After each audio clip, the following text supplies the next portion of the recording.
All right, man. All right. We are back with another one. We are back with another one. Shout out to everybody that's holding us down, no matter where you are watching from. Again, shout out to everybody that's watching us down. Sorry, everybody that's holding us down, no matter where you're watching us from. I appreciate you all. Um, Listen, we got three major stories that we're going to be going through today that are absolutely taking the internet by storm.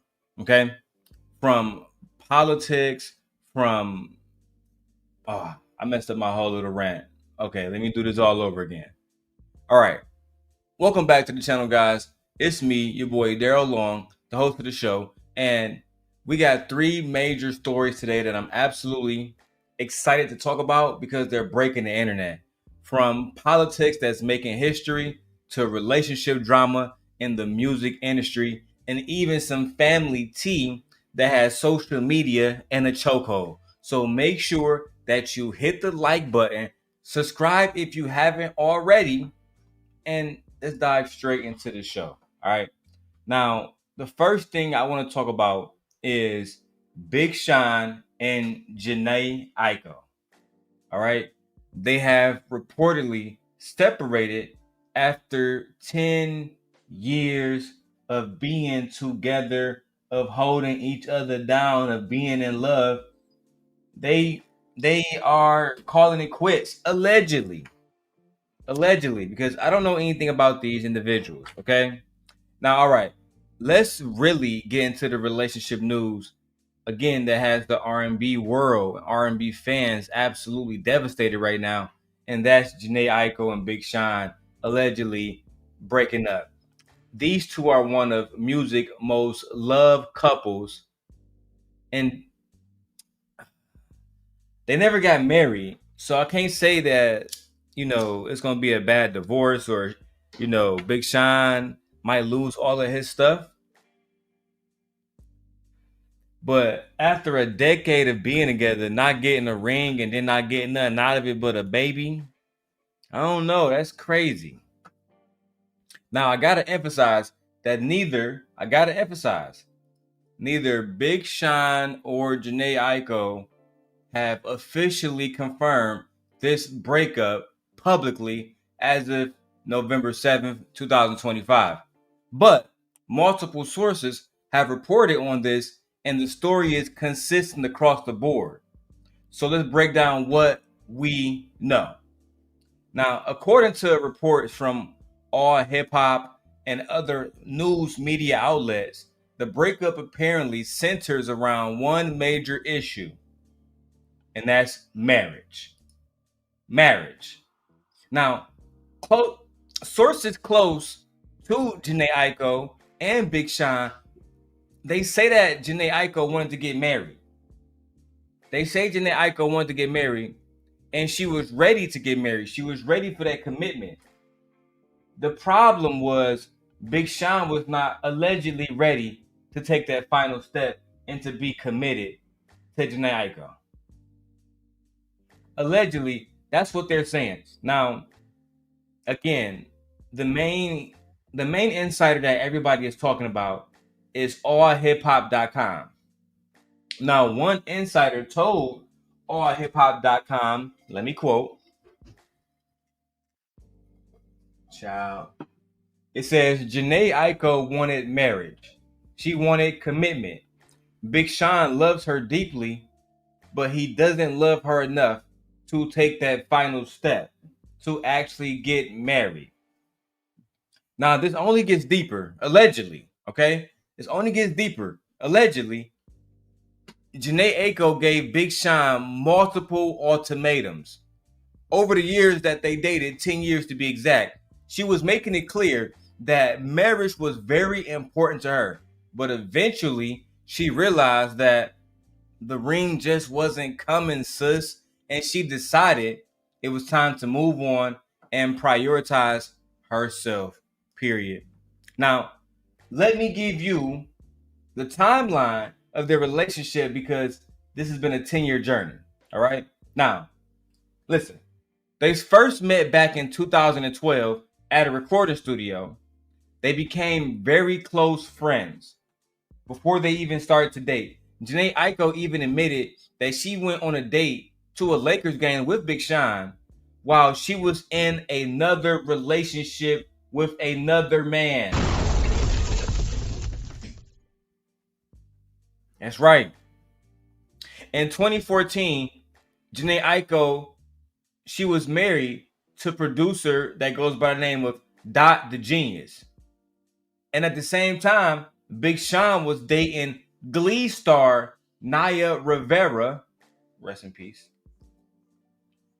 And eventually, Big Sean would be engaged to Glee star Naya Rivera. And then right after that, Big Sean dated Ariana Grande. Make sure you guys keeping up. Make sure you guys keeping up. All right. So after the whole thing with Ariana Grande, guys, that's when he met Jhene Aiko. And their chemistry was undeniable. In April of 2016, the former duo that would eventually create this album, they made this album in 2016. The album was called 2088. And they dropped this joint album that was both critical to their commercial success and, in my opinion, to their artistry, right? That was one of the few albums we actually see Big Sean be soft on. We see Jhene Aiko be a little bit spicier on, right? I like the album. The album felt intensely personal. And fans, like myself, we could feel the connection between both artists. Now, by September 2020, I think it's 2017. Yeah, by September 2017, Jhene Aiko called Big Sean the love of her life and even got a portrait of him tattooed on her arm. That's some serious devotion right there. That's serious love right there. That's real love right there.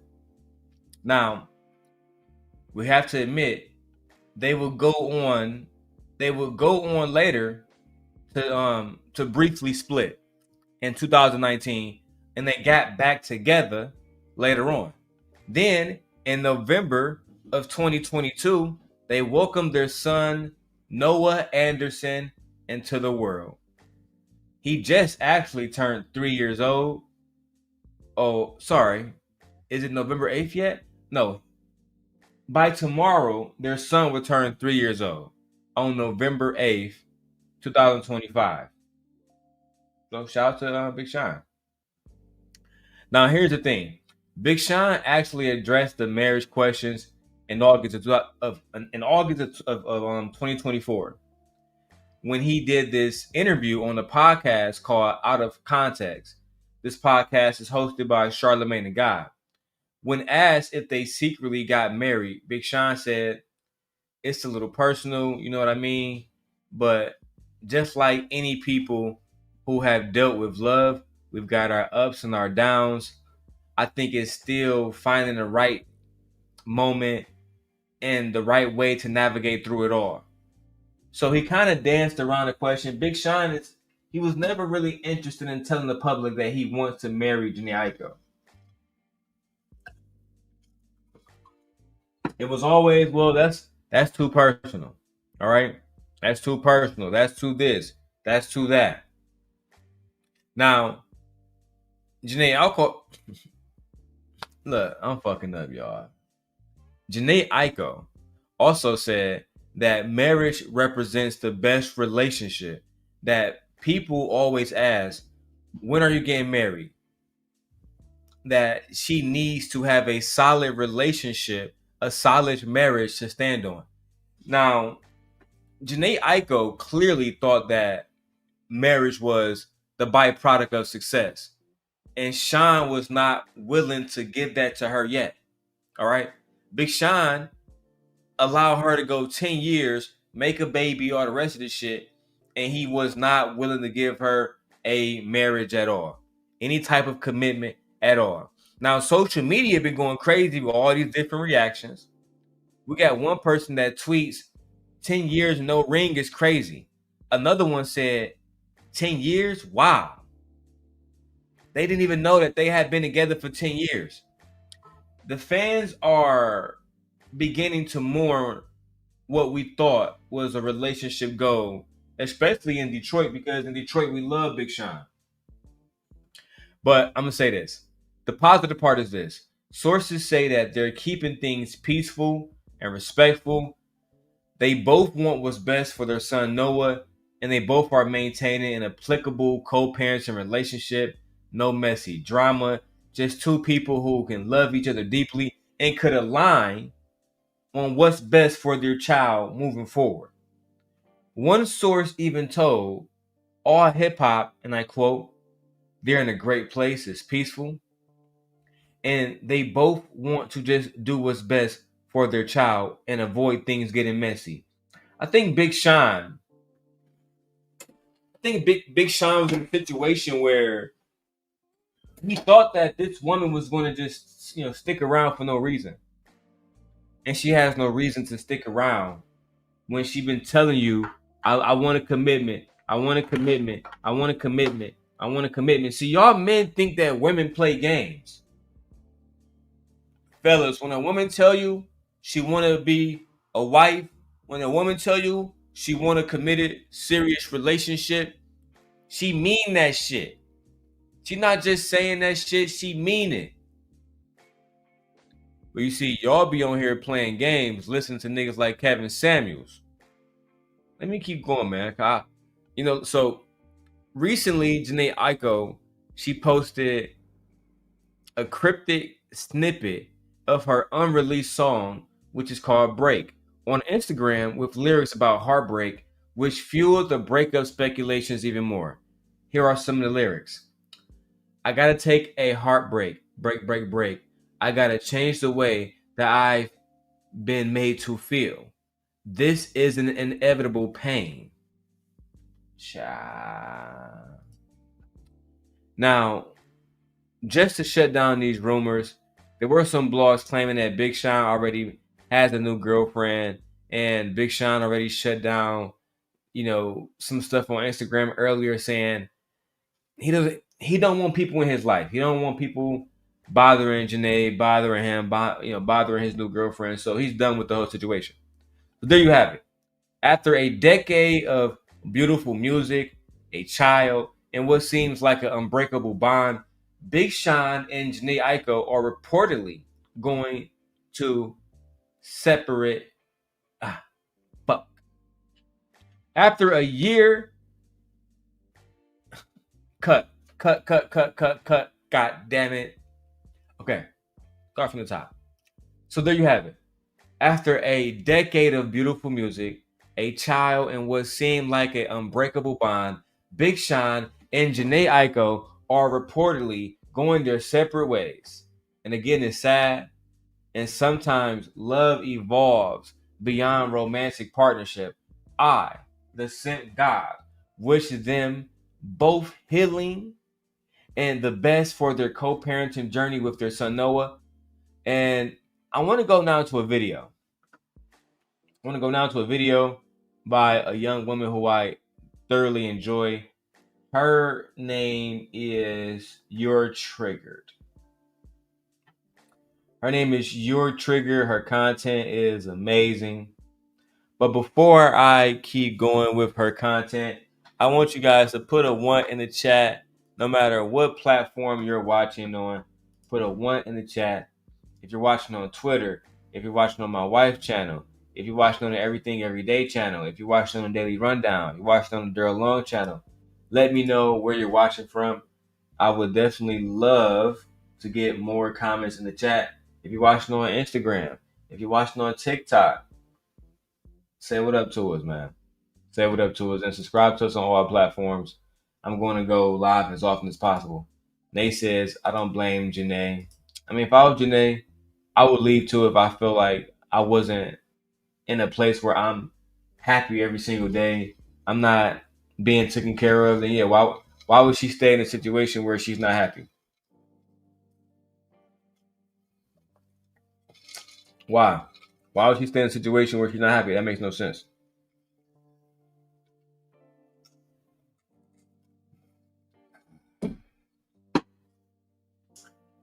Okay, now let's go to the video. Fair use, fair use, fair use. I'm back with another triggering topic. Now, today we're back with another preference to baby mama pipeline video featuring Jhene Aiko. Now that's the title of the video. Preference to baby mama pipeline. Preference to baby mama pipeline. The preference to baby mama pipeline.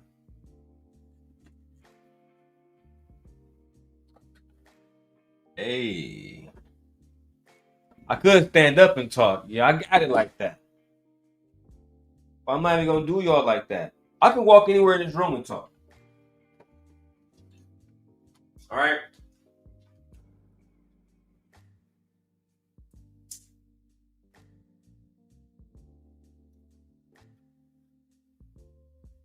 Jhene Aiko thought that Big Sean was gonna actually do right by her, was gonna love her, treat her right.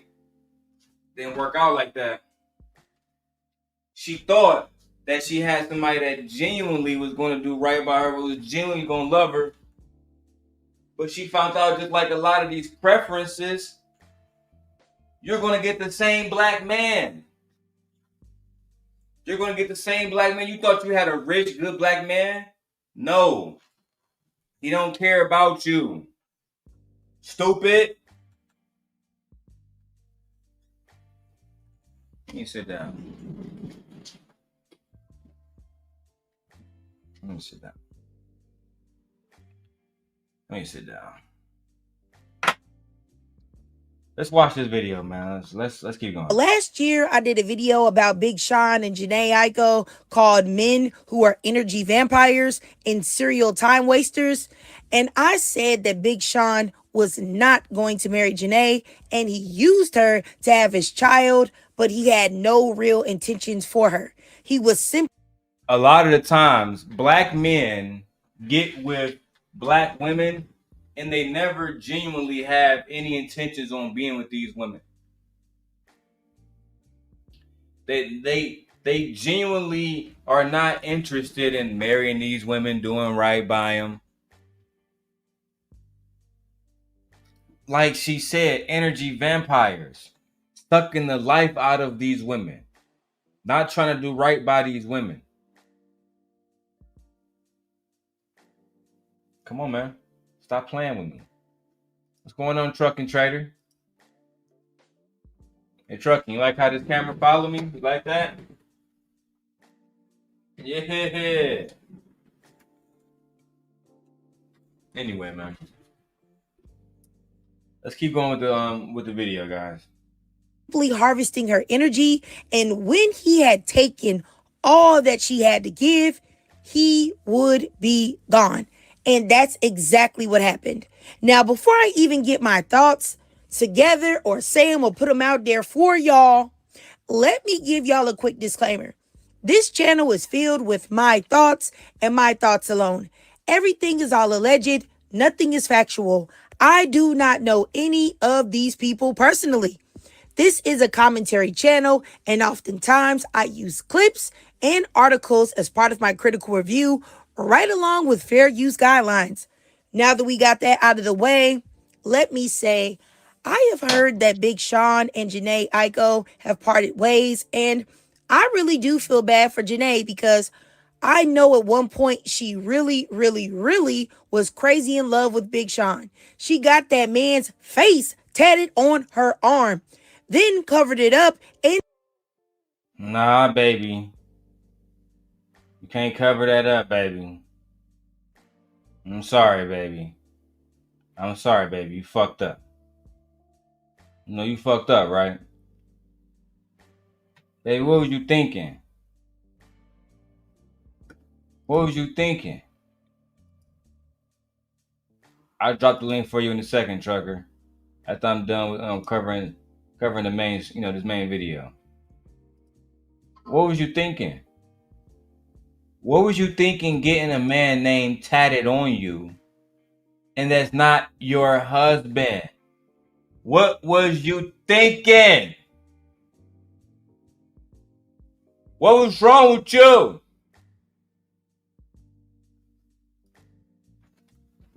You see, black men who do not wish to ever make a woman a wife, these degenerate bandits, they take advantage of stupid women, naive women who think, right?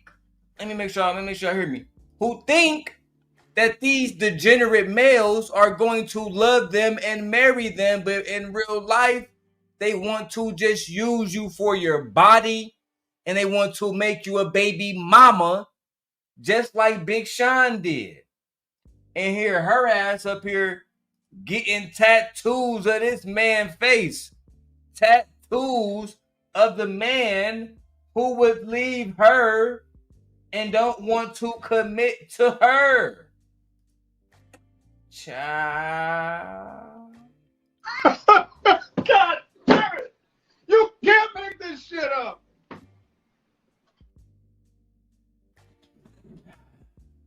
Let me walk away for a second, guys.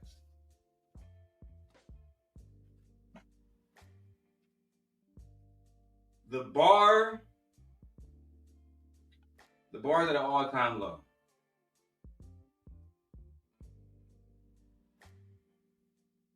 The bar is at an all-time low. It's clear as day. It's clear as day that Jhene Aiko have no self-esteem. She don't love herself. She don't care about herself. She's not interested in actually doing right by herself and making sure that her daughter sees the best version of her mother. Nope.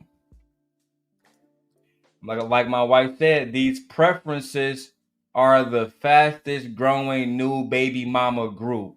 And that's a fact.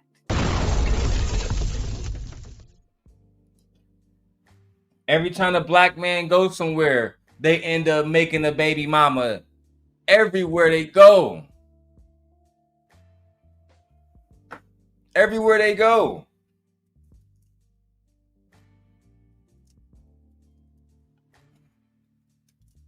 It's crazy. It's crazy, bro. Everywhere they go, they end up making these women baby mamas, and they don't want to listen to the black women who say, "Hey, we know these niggas ain't shit. We know these niggas ain't shit." When they go to Ireland, they make Maeve a little baby mama. When they go to Germany, they make Elodie a baby mama. When they go to motherfucking France, they make Sylvia baby mama. When they go to Mexico, they make. When you gonna learn?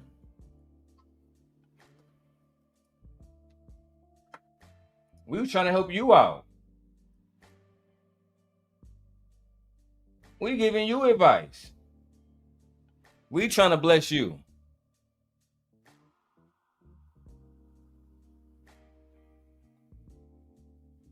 You know what? Let me keep going, man. Shit's getting wicked out here. Let me go back to the video. Still went back to this man. Was out at a basketball game with this man when she had a whole husband.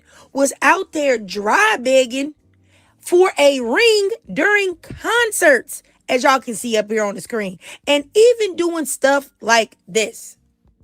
You look good, for sure. Oh, yeah? Mm-hmm. Why don't you marry me? It's in the works. Don't even trip. Whatever. You saw that man's body language. It was very clear that he never had any intentions of marrying her. And then, not to mention, he said, Hold on. Hold the fuck on. I gotta say that all over again. Hold on. This is getting too much, dog.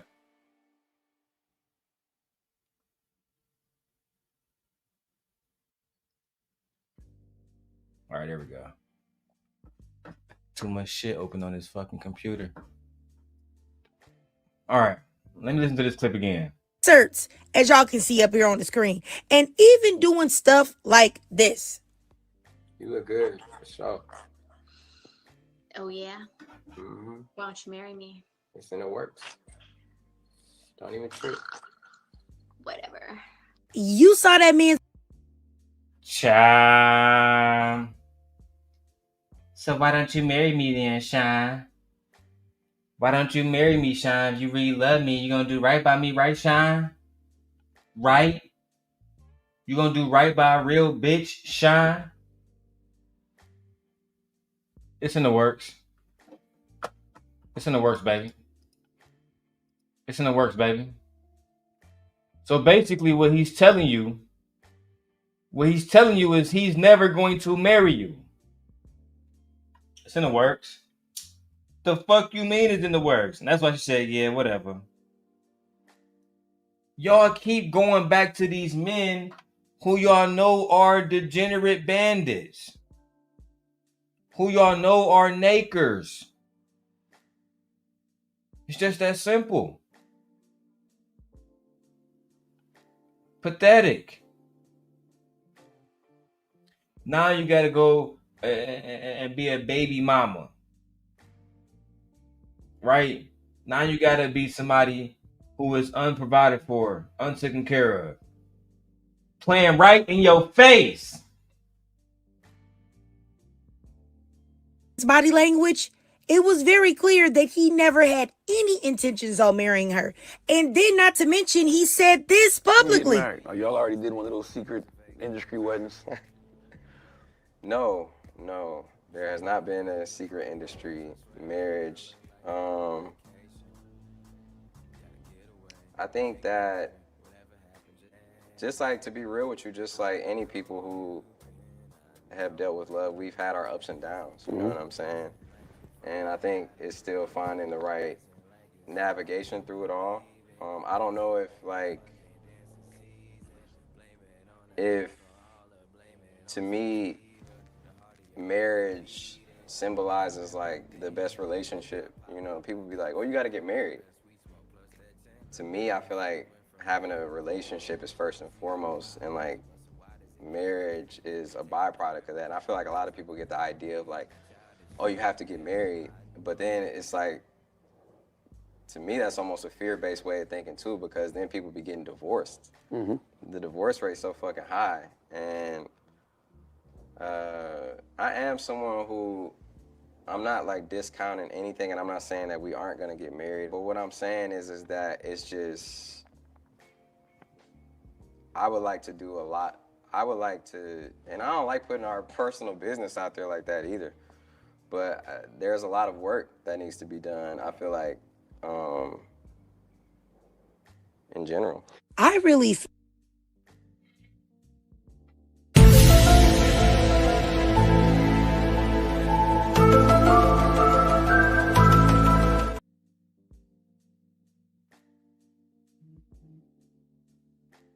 The fuck was you just talking about? What the fuck were you just talking about? You don't care about marriage. You're not prioritizing marriage. That's not a thing for you.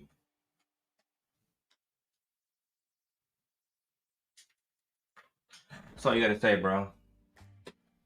That's all you gotta say, bro. He literally danced around that entire question. He literally did not answer whether or not him and Jhene Aiko was actually together, getting married, gonna stay together, gonna break up, gonna make a baby, gonna be a family. He didn't do shit but dance around the question. It's low-key crazy, bro. That's a grown man. And he lacks accountability. Wasting her damn time, like my wife said in the chat, for 10 years straight. For 10 years straight, wasting her time. For 10 years straight, saying he gonna do something that he didn't do. For 10 years straight, saying he was gonna love her. For 10 years straight, putting dick in her. For 10 years straight, expecting her to stay committed. for 10 years straight, expecting her to do exactly what he say and be submissive. For 10 years straight, making excuses. Shame. Let's keep going. Very disappointed in Big Sean.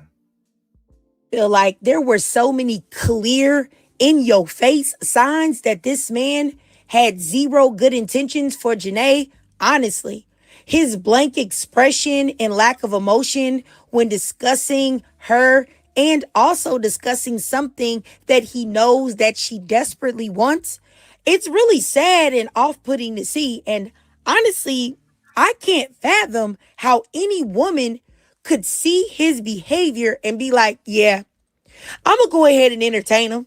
Yeah, okay. This man is a world-class manipulator and Warlockian energy vampire that will leave you a drained, soulless husk when he is. I think a lot of women are suffering when it comes to dealing with men who are energy vampires. Like, no bullshit. It's a major, major, major thing. And I think the real thing is this. A lot of the men, they don't understand that when you lie to a woman, when you consistently be inconsistent, when you say you're going to do something but not do it, eventually the woman going to lose faith in you. She going to not respect you. She going to look at you like you're a little boy. You're not a grown man. You don't know how to make grown man decisions. You acting like a child. In the Bible, it says, when I was a child, I thought as a child, but when I became a man, I cast childish things aside. So at what point will we see black men cast childish things aside collectively? That's the question, man. That's the question. Look, I'm over here cooking right now, bro. Hey, shout out to Marcy. Marcy, you over here reviewing the hopping the live? Let's do it, Marcy. Fuck it.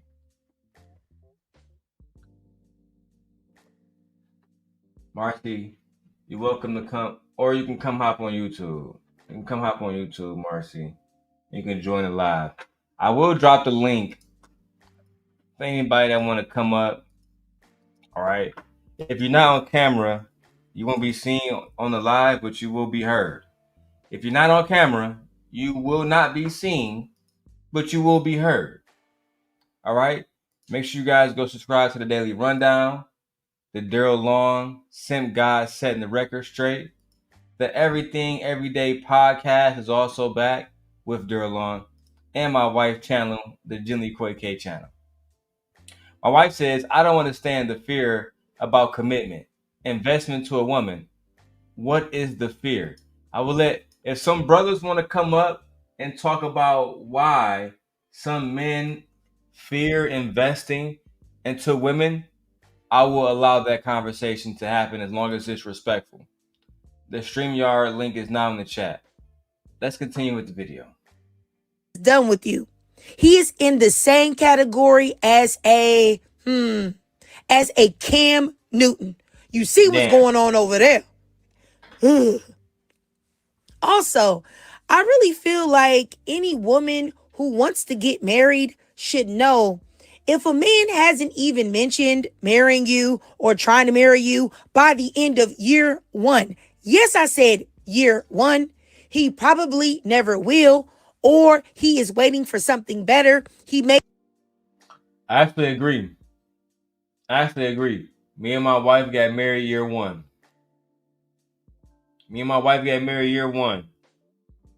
By the time me and my wife gonna get to year two of our marriage, right?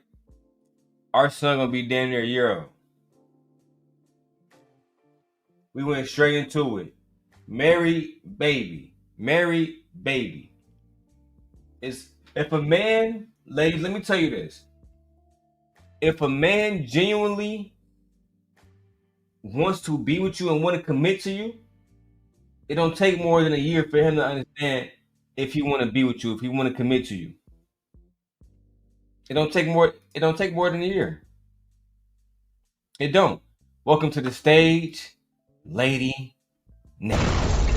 What's up, motherfuckers? How y'all doing? Another day, another dollar, my lady. So what y'all got going on? Are you sitting here doing the Jhene Aiko and Big Sean old stupid ass review? Yeah, you know, Jhene Aiko and Big Sean, they broke up and they had a situation recently. Well, they allegedly broke up. They had a situation where um, people was talking about it. You know, people was breaking down different clips and saying that she should have saw this coming. And it all started with this song that she released on her Instagram. And in the song, the lyrics were saying that she's heartbroken and she gotta let go and she's tired of dealing with the same shit and she deserves better. And it seems like it was just hinting that they might have broken up.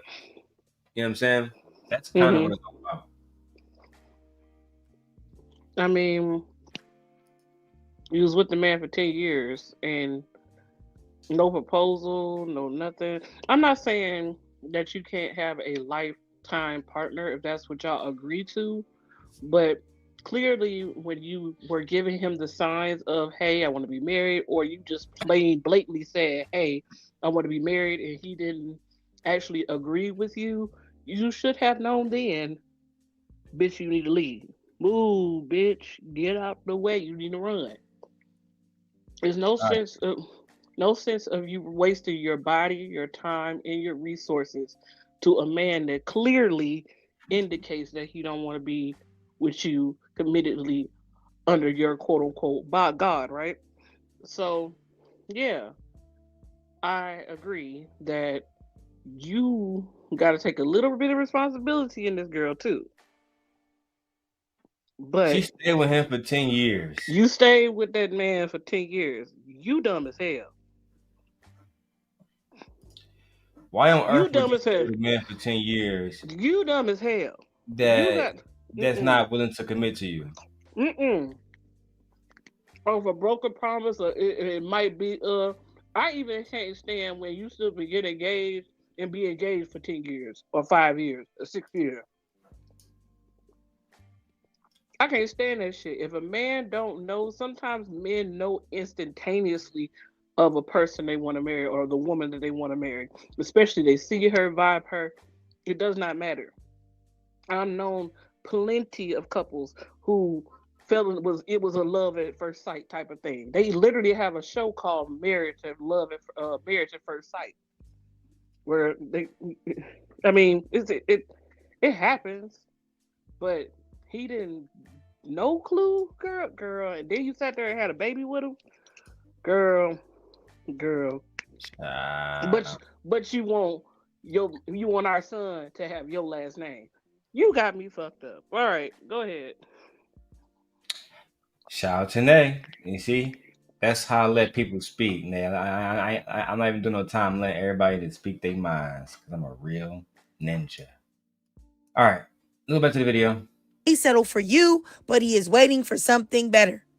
And my thing is this, is that Jhene spent over a decade with this man, letting the world know that she was willing to crash out about him, only to give him a baby, and then their relationship not even last after that.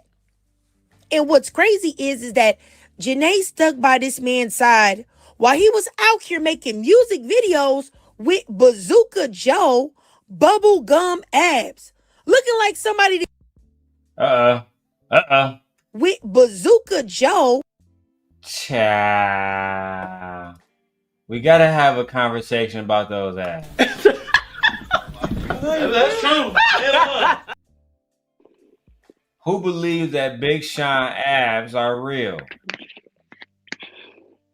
You made me choke on a piece of rice. Did Big Sean get the BBL?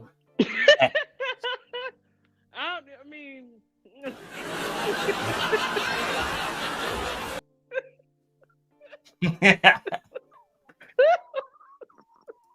What happened? you got the Did Big BBL. Sean get the BBL or not? And that's all we want to know.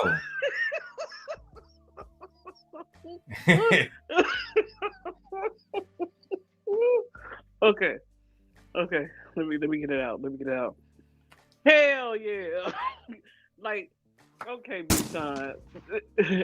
We know you got to be a scrawny ass nigga because we ain't seen you with just a white beater on.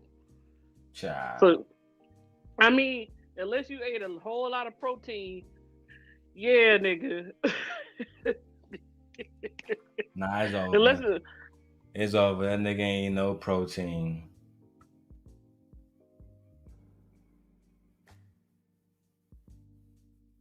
Did you mute yourself, name? I did. I'm coughing. Oh, all right. Let's get back to the video, man. This shit low key getting wicked. Oh, look. I don't use the wrong one. God damn. Let me switch these around. All right, let's get back to the video. Bubble gum abs. Looking like somebody done chewed up some ground beef and just stuck it on his stomach. Just chewed it, chomped it up and stuck it on this man's guts. Oh my goodness. I ain't gonna lie, bro. This shit look bad.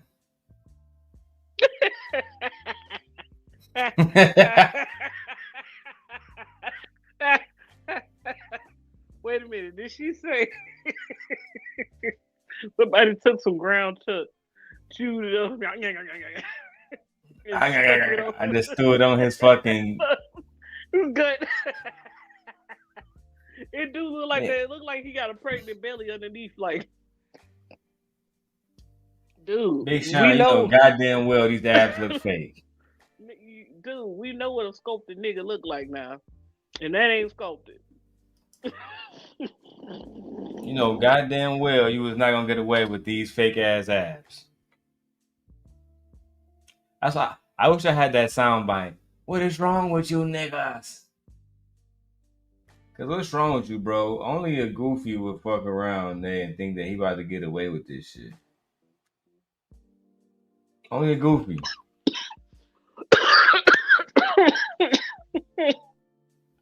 Bro, you gotta be a clown think you about to get away with the fucking fake BBL abs, bro. But you know what?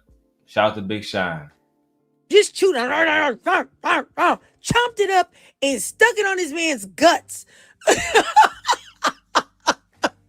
Oh my goodness.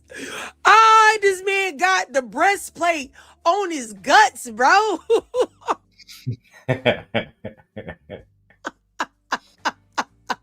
This man got on human colored armor. That nigga got a breastplate on his shit. Bro, when I ain't gonna lie, when I saw Big Sean with the fake abs, I was stupid. This was Megan was talking about when Megan said that these niggas got BBLs and talking about women with BBLs, but y'all be walking around with the same scars. It's y'all, bro. I think in that situation, she allegedly was talking about Drizzy. But it's the same shit, different day, bro. If y'all going to the surgery table and say, hey, man, I need abs, that shit goofy. It reminds me of that situation with Bandman Kevo, where he said that after his girlfriend cheated on him, he ended up getting fucking fake abs because that's what the hoes like, I guess. I don't know, bro. Y'all dudes insecure, very insecure. If this is how y'all getting down, let's go. Yeah, my wife says now she's a 2-time baby mama.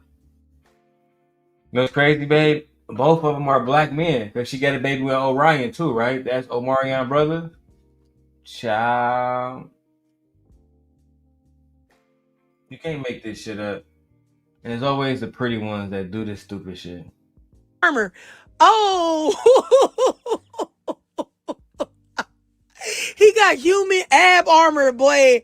Oh my goodness. Oh, he got the nerve to be stringing somebody along with that doggone ham sandwich. He got stuck on his. Oh my goodness! Stop playing with me, boy. You got a doggone. You got a doggone McChicken on your sandwich. I said he got a McChicken on his sandwich. He got a McChicken. She's so blow. She don't even know what she's saying. At the end of the day, bro, Big Sean, I just feel bad for you because why are you in a situation that you don't have to be in? You don't have to be in a situation where people are making fun of you because you got the fake abs. You could have told Jhene Aiko from the beginning, I don't want to commit to you. I'm a degenerate. I'm only here because I low-key just want some R&B coochie. I'm not really here for love. I'm from Detroit. Let me tell you right now, ask somebody from Detroit, if a man don't commit to you immediately and you dating somebody from Detroit, he don't want you. If he don't commit to you immediately, he don't want you. Let me keep going, man. I got a lot of shit to do. Chicken on his stomach. Stop playing. He got me stuttering. I can't even get it straight. Da-da-da-da. All right. I'm going too far. I'm sorry. Look, I'm going off. I'm doing too much as usual. I'm sorry. I'm sorry. My bad. My bad. All right. Let me chill. Let me chill because I'm about to say something serious next. So let me just say that really honestly, something about Big Sean to me, the way he speaks, it always gave performative and disingenuous to me. I can't speak for nobody else, but he's always gave performative to me. And you know, I don't know if y'all remember, but I still haven't forgotten about the allegations that he had in 2011. It's still up on TMZ. You see it. I ain't even gonna say nothing. I just put the article up here. Man, that's some dark shit right there. Rapper Big Sean, major charges drop in underage SA case. Child.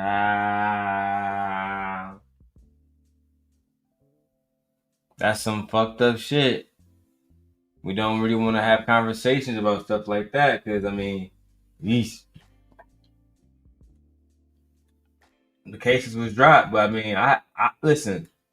I didn't even know Big Sean had a case for SA, so they kept that shit under super wraps.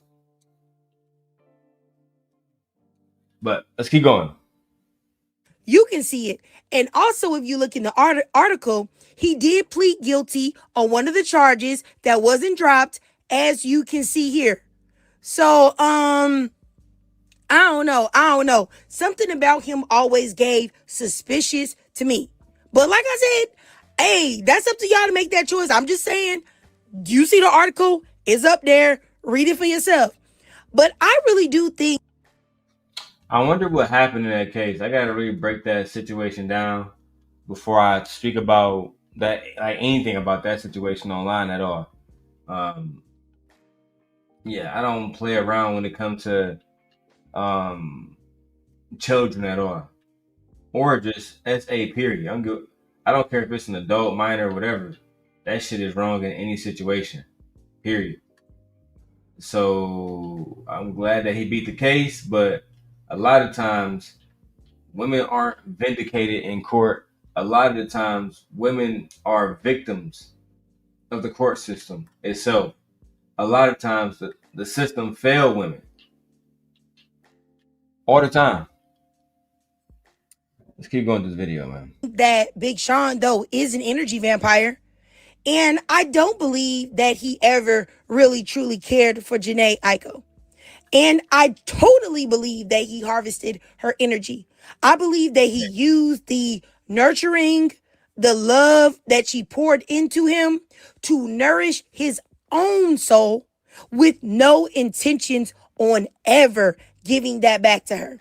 And I feel like you can. A lot of men do that though, right? A lot of men will meet a woman and never have the intentions on actually being with her and doing right by her, Instead, it would be, let me get with her because it validates who I am. It makes me seem like more of a real man to the homies. You know what I'm saying? It's never, I want to marry her. I want to do right by her. I want to be her husband. I want to pay her bills. It's always actually, well, I'm gonna fuck this nigga bitch. I'm about to do this. I'm about to do that. To me, that's crazy, man. To me, that's crazy. Or maybe I just outgrown that type of bullshit. Maybe I've outgrown the need to boost my own ego and use women to do it. I don't know. I gotta really think about this. I gotta think about why somebody would be with somebody for 10 years and not want to commit with them. Why you would have a child with them, do almost everything except commit to them. Very interesting. You can even see that in like their album, their joint album that they had together, 2088, which I did like, by the way. I did like that. But She I was feel fired. like once Big Sean, he gets enough of your energy for whatever purpose he wants it for. Once whatever you're giving him has served its purpose, he is gone. And honestly, to see him popping out with a new woman, like I've seen her all over TikTok. People have recorded them together. I'm going to show y'all a little picture, a little video cap, up here in the top that y'all can see on the screen. And, for me, I think she looks to be like a white tea Latina. And I feel like him popping out with her, it just says in my mind, or it confirms to me what time he was on and what time he's always been on. Well, I want to be in all fairness. This girl that he has been photographed with, nobody's actually seen them together. Nobody actually seen them technically together. I will say, based on the reports, she did pop up to KaiCenat stream. Allegedly, it looked like around the same time that he did, but that doesn't prove that they are together. I just want to make sure I say that. And yes, like my wife says, that's a white woman. Now people are saying that's a Hispanic woman like J-Lo, like Serena. Some people feel like that's not a black woman.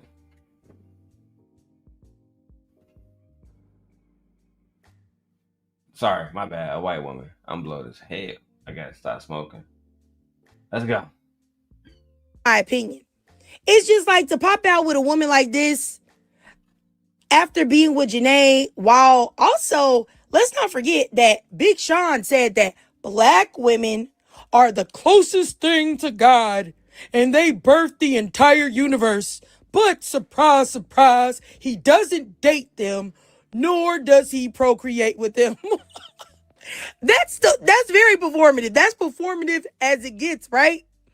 And I mean, where to lie at?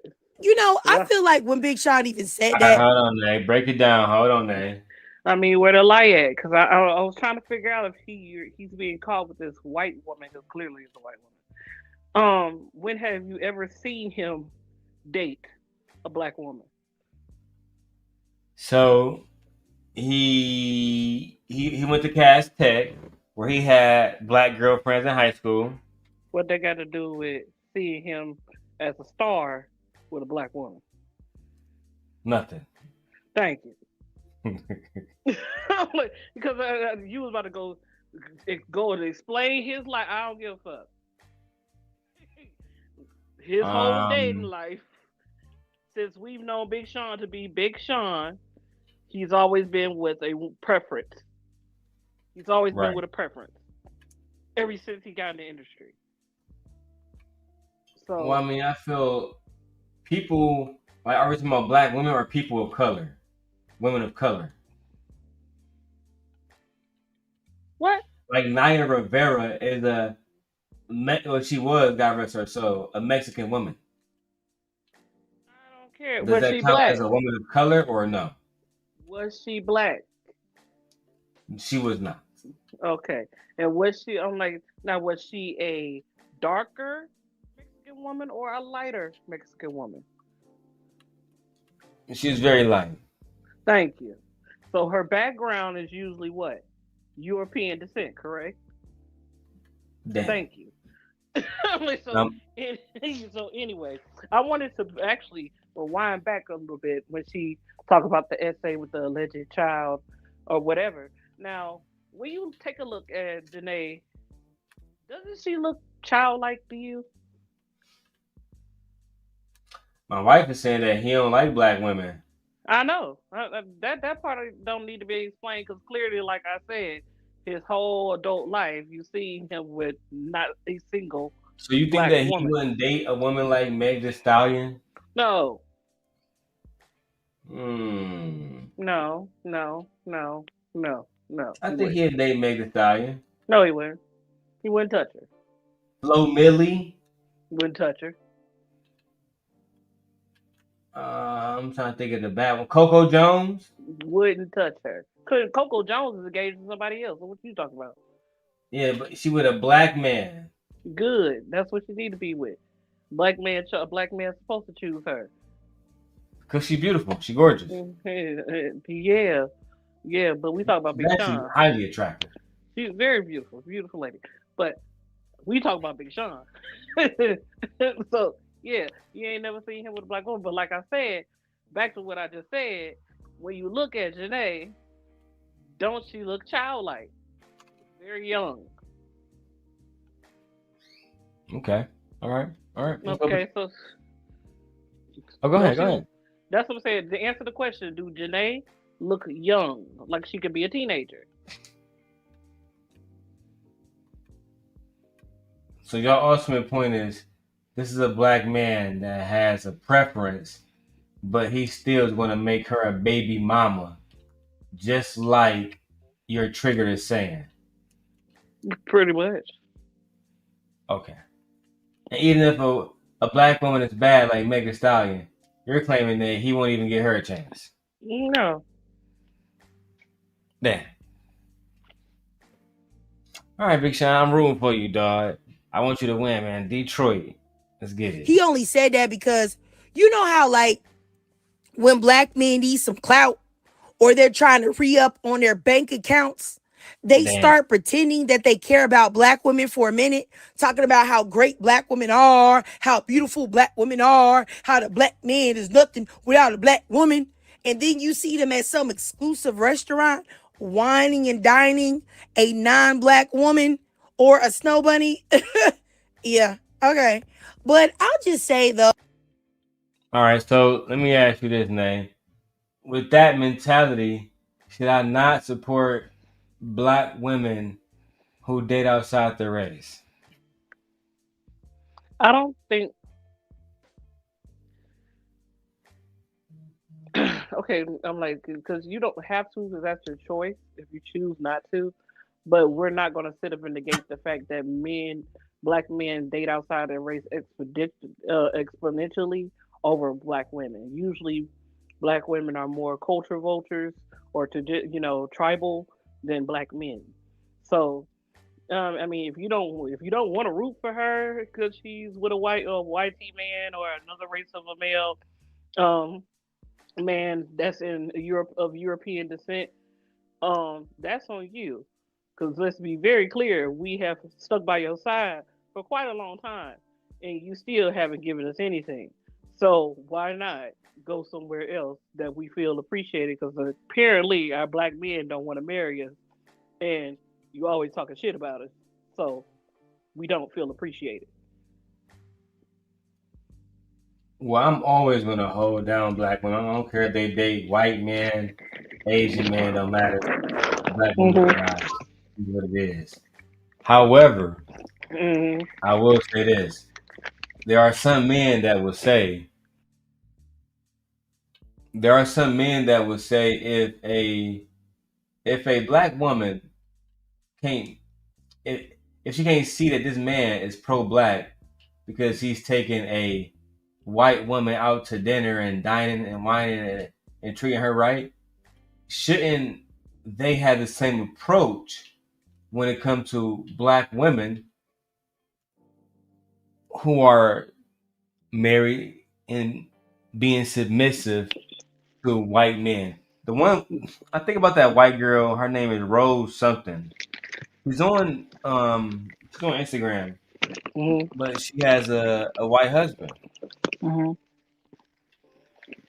Should black men give up on girls like her, women like her?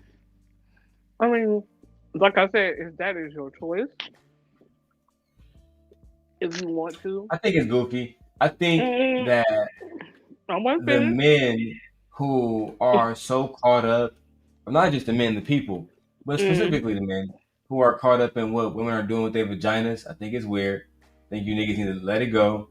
If a woman wants to date a white man, Asian man, whatever, whoever treats her best, if we are, if the we're trying to leaders. protect women and we want what's Mm-hmm. best for these women, I think it'd be within their best interest to actually just be with the man that does, that does them, that treat them the best. Mm-hmm. I don't know. I think at one point in time that might have been beneficial, to be more tribal, but I don't believe that black men should cut black women off for dating who treat them the best, and I don't believe that black women should cut black men off for dating a woman who might not be black but is treating him right.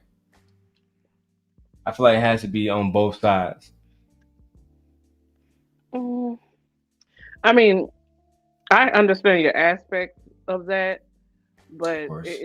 I'm like, it still doesn't negate the tribalism that black women have had for being in proximity of black men. Um, we already know that black men that date out, yeah, she may treat you right, but usually when a black male gets with another race, they usually start to negate or degrade black women. They try to Okay. pedestalize the women that they're with and make it seem like black women don't also create those women.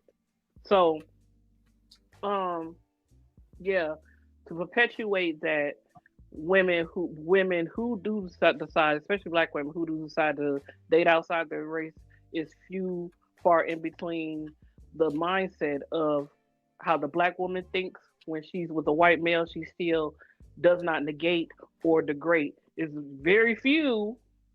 I'm not going to say that there aren't some out there that do, like a Candace Owens, and furthermore, but not at a higher rate than you see, black males with white women who still are saying derogatory things about black women and pedestalizing their women. It's very, very different. But I'm like you. Whoever you fall in love with is who you fall in love with. But we do know the history behind why you date outside your race and why women are now deciding to date outside their race. Okay. Well, I don't know. I gotta agree and disagree. Like, there's some valid points to be made there. I think that most of the time, the main difference between black women dating outside their race and black men dating outside their race is how y'all talk about it. I feel like black women don't really shame, you know, black men and say, "Hey, I'm with a white man because all black men are trash." I feel like in most cases, not all, in most cases, that's how black men talk about it, and now it's received in a very, very, very, very negative way. A very, very, very negative way. I don't know. At the same time, most black men who are getting married are marrying black women. So there's so many different conversations to be had, and this conversation is crazy. That's true. I agree with you. Oh, all right. Let's continue. So beyond all of that, because I don't want y'all to think I care about Big Sean and his preferences. I do not. I don't care about a man's preferences that look like he's had 17 gerbils nibbling on his gut rock. Anyway, let me just keep going. I would just say that Jhene Aiko is definitely a cautionary tale. You never have a baby with a man who said he is not ready for marriage, but he's ready for a baby. That is a recipe for soon as I get that baby up out of you, sis, I'm gone. And my thing is that truth be told, a baby is a way bigger commitment than marriage, in my opinion. Now, Hold on. Is this true or is this not true? Is a baby a bigger commitment than marriage? Woo. That actually is. It's not a bad hard question because yes, most of the time you are committed to your children. Yeah, like you pretty much, especially if you love your kids and you've nurtured your kids throughout their life, you're giving them wisdom. You're still helping them out when you need to. Yeah, that's a huge commitment. Usually, when you're with a partner, you choose to commit a lifelong commitment. You're choosing to love them. You're choosing to do the things, submit to them, or however you want to paraphrase it. It takes a lot of effort, but when it comes down to a kid, yeah, yeah, that's it. I don't know. I feel like But that's a scale having that needs to be. That's a having a scale that baby can. for black men. I don't know. I get what you're saying, Nate, because naturally being a parent is a lifelong thing, right? So Right. that's clearly the answer that you want to go with. But at the same time, it's like now that I'm married, Yeah, you choose I to feel like commit. both of them are equal, like they're on equal levels. My wife means just as much to me as my children means to me. I don't care how nobody feel about that. No. I agree. I said I agree, but I'm just saying that if you wanted to talk about the nuance of it, then yes, I'm talking about that. But I don't think like you. Like I believe that children and your wife or your partner should be on equal level grounds Look who because entered you the love them the room, same. y'all.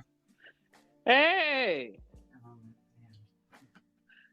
Come Mrs. give me a Longstreet, hug. You know, the camera follow me around now. hug your wife. Hi, Mrs. Long. How you doing? Don't be acting like that. Don't act like that. He wanted to fall shade with you. Gently doesn't want to touch Darrel.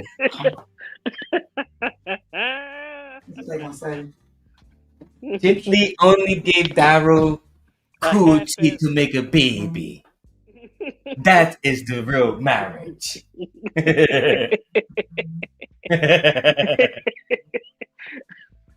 It's so silly. Watch this, Nate. How this camera have automatic ISO on my other camera, so it's gonna lighten up the more it sees me in the camera. But the one thing I don't like about my Sony ZV-1F is it only streams in 720p. Major fucking. Damn, you need 1080. Damn. Now, the crazy thing about it is you can really make 720p not look that bad, I mean, right? if he has a proper cord, yeah. Until you hop on an iPhone and it look completely fucking better. Mm-hmm. Brag Shame. on, niggas, brag on. But anyway. Nevertheless, man. So we was talking about Big Sean now. As you know, Big Sean and Jhene Aiko, they haven't officially said that they are done. Nobody really knows if they're done or if they're not done. What's your thoughts on the whole situation? I don't really care about preferences. I don't. Oh, you have to speak out. Oh, I don't care about preferences. I don't care about these non-black women. I don't. That's your thoughts. Yeah. You don't give a fuck. No. Okay. Yeah. Okay. Easy one for the wife. All right, let's get back to the video. Now, you can possibly get divorced, but that baby and the connection that you two share because of that baby can never be broken. Now, Jhene should have known, like I said, that he wasn't ready to marry her after several years of being together, but he was still somehow ready to impregnate her. She should have known that he was about to play in her face after that, for real, for real. But, No, no. But can we really blame her for being in love? Can we blame Jhene Aiko for thinking that this man was going to do right by her? Yeah, they blame black women all the time for it. So yeah, why can't we blame the preferences too? What's the problem? Yeah.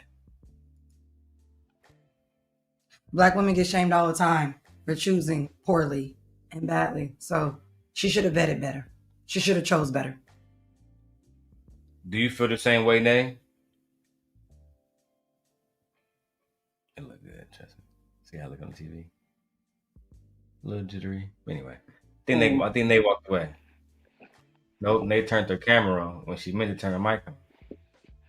Look, I don't even you see my feeling anyway, but I agree. Bye. So y'all agree that Jhene Aiko? So we victim blaming. She's not a victim. She's not a victim. She chose to stay. She's not a victim. I'm the simp God. I'm gonna say she's a victim, and this is why she's a victim.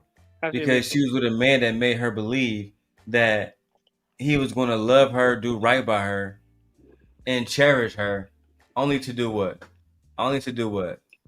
Make her a baby mama, lie to her, not do right by her, and do what? I understand that you're Look, trying to. the Yelp reviews have been out about black men and their abandonment when it comes to the creation of baby mamas. I don't want to hear it.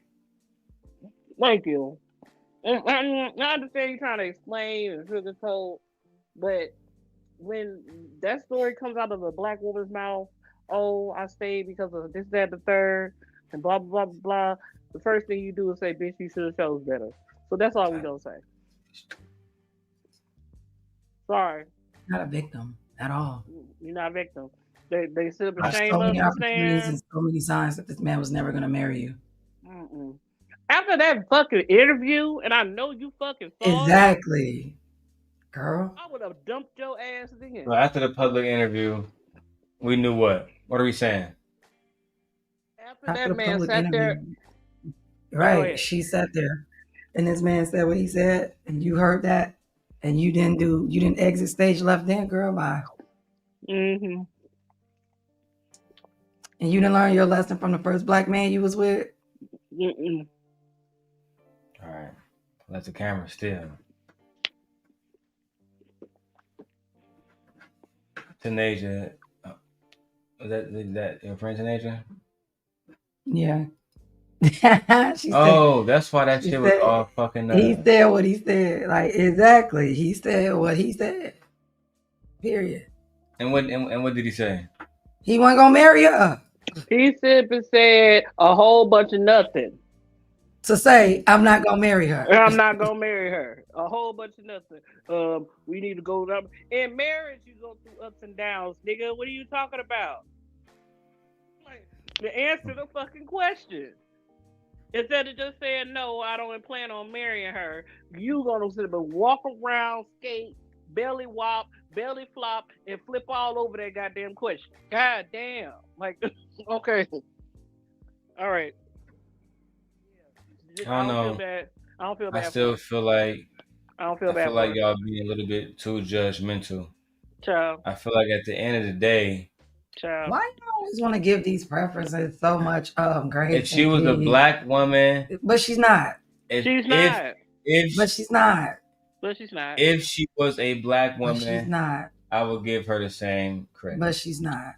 But if was a fifth, we'd all be drunk right now. Like I said, if she was a black woman, y'all would be saying that she should have chose better. Period. How you feel? Yeah. If this is a black woman sitting around for 10 years, all these signs, the males would be like, she should have chose better. She should have known that he wasn't going to marry her. Not me. She sat around.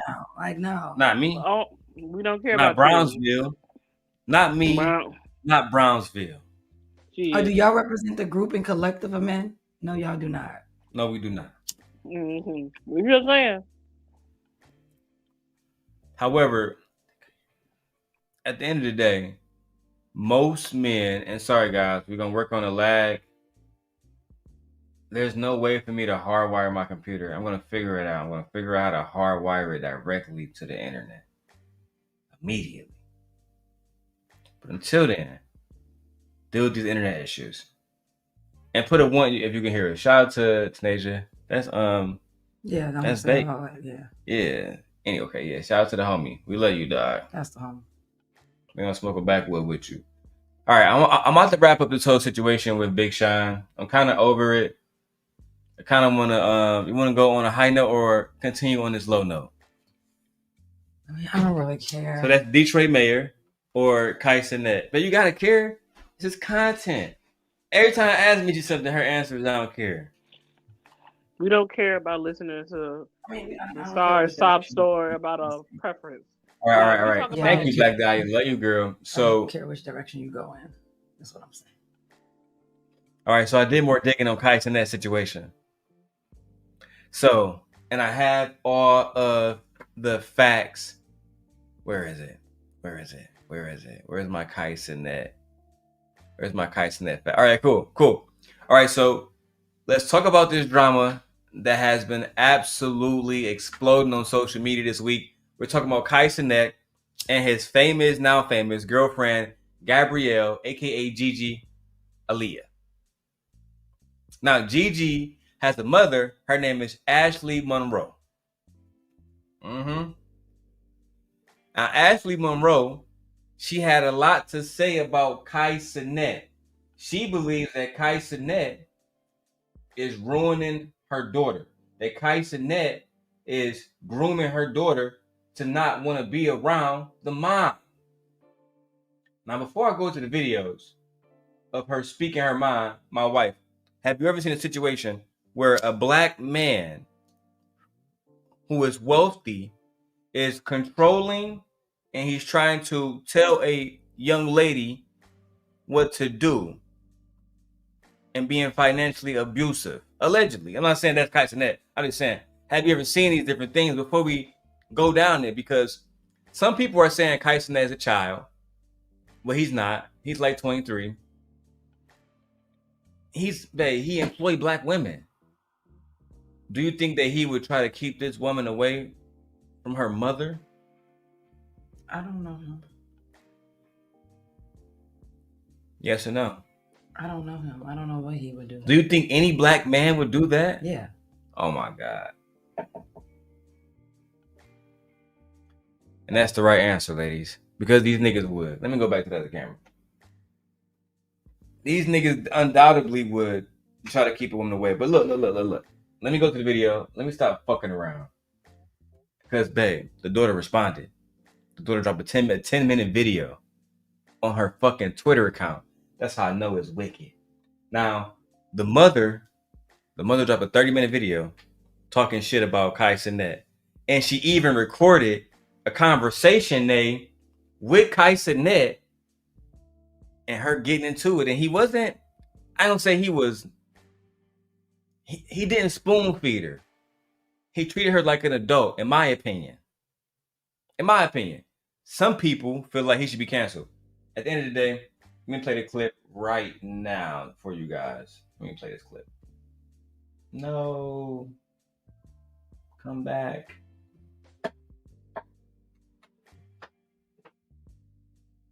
Anyway, Jesus Christ. Let me go to the clip. And while I go to the clip, look at my beautiful wife.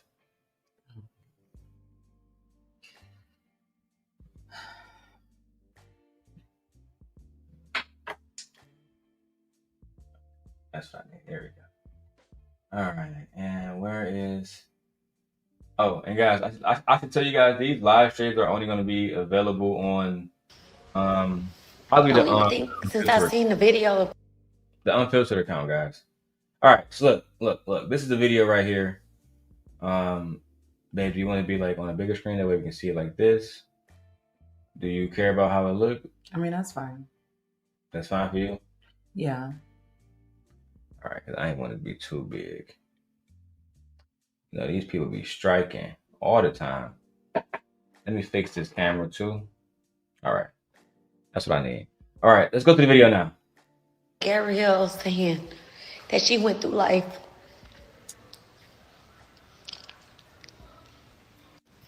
I'm sorry, but I gotta be honest.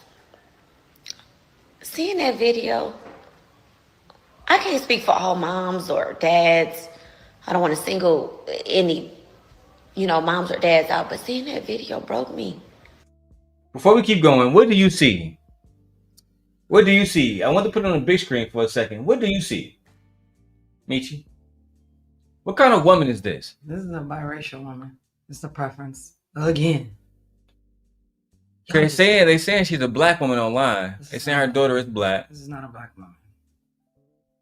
I see a BBL model. Okay. This is not a black woman. Okay. Let's go to it, man. It broke me to say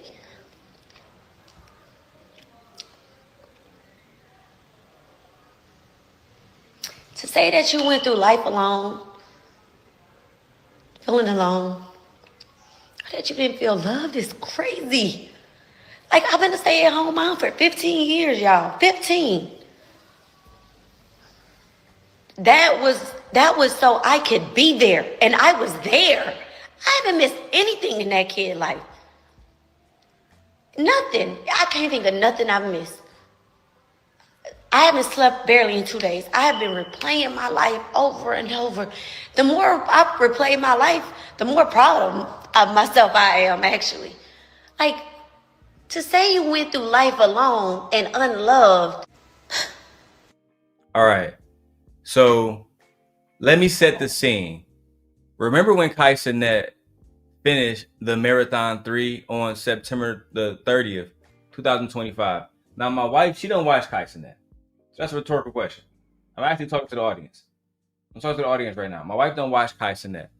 KaiCenat broke all type of records on Twitch where he reached over 1 million subscribers. That was a record moment for him. And well after that, he went on vacation with his girlfriend named Gigi.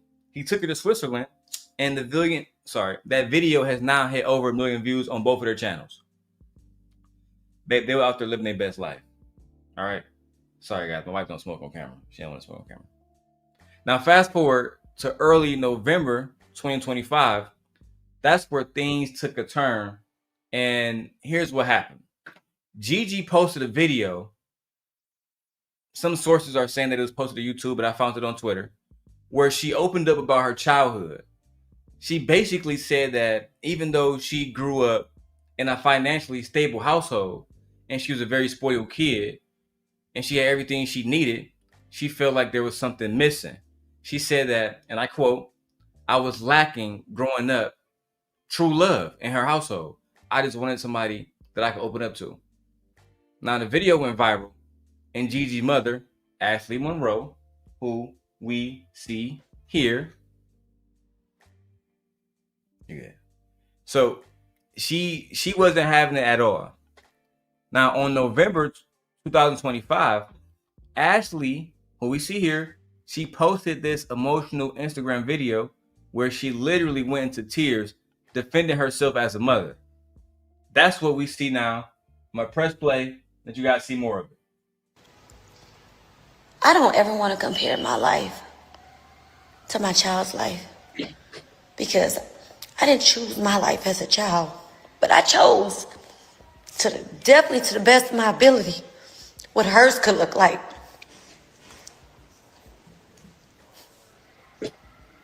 Like, girl, you don't even know what a fucking bad day is. And that's just how I feel. Some people could think I'm wrong, but that's how I feel. That's how I stand 10 toes down. Like, there is kids that's going through life alone and unloved. And I can advocate for them. I didn't have a mom. I didn't have a dad. I didn't have grandparents for real. I didn't have family like that. You know what I mean? Like, my life was really, really hard, especially due to my mom. Which is why this hurts so much. Do you think that she has a right to come on here and defend herself, but So let me give you my take, because I watched this whole video. I think she had a right to defend herself. I don't think she had a right to record her conversation with KaiCenat. We haven't got to that part yet, but I don't feel like she had a right to record any conversations with anybody and post it publicly. She also alleged that KaiCenat told Gigi that he allegedly did his research on the mother and told the girlfriend Gigi's best friend Brooklyn that if Gigi hung out with the mother or Gigi, or anybody else, that it would ruin her reputation. Let's keep going. Let's watch a little bit more. Unless you have any thoughts about that. No? All right, let's go. Even throughout my life, like with the things my mom have done, my mom didn't even give me a decent life. We were poor. I was poor. It was years. It was sometimes some years I only had one pair of shoes, no socks, no matching socks.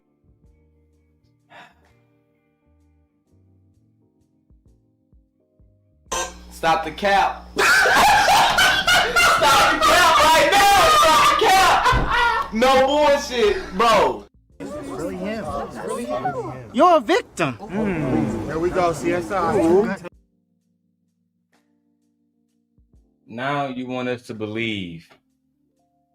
Now you want us to believe that you grew up like us. That's what I'm saying. It's just so like, that's why I'm not really saying anything. Look, For me, this is foolish. She about to blow my high. I'm so sick of people trying to relate or have Black people relate to them or feel like they're part of us by thinking of struggle and poverty and we grew like what? They just see I Black don't, and see I don't struggle. relate to that. Everybody I knew up had shoes, socks. I don't know what you're talking about. But like I said, they just relate.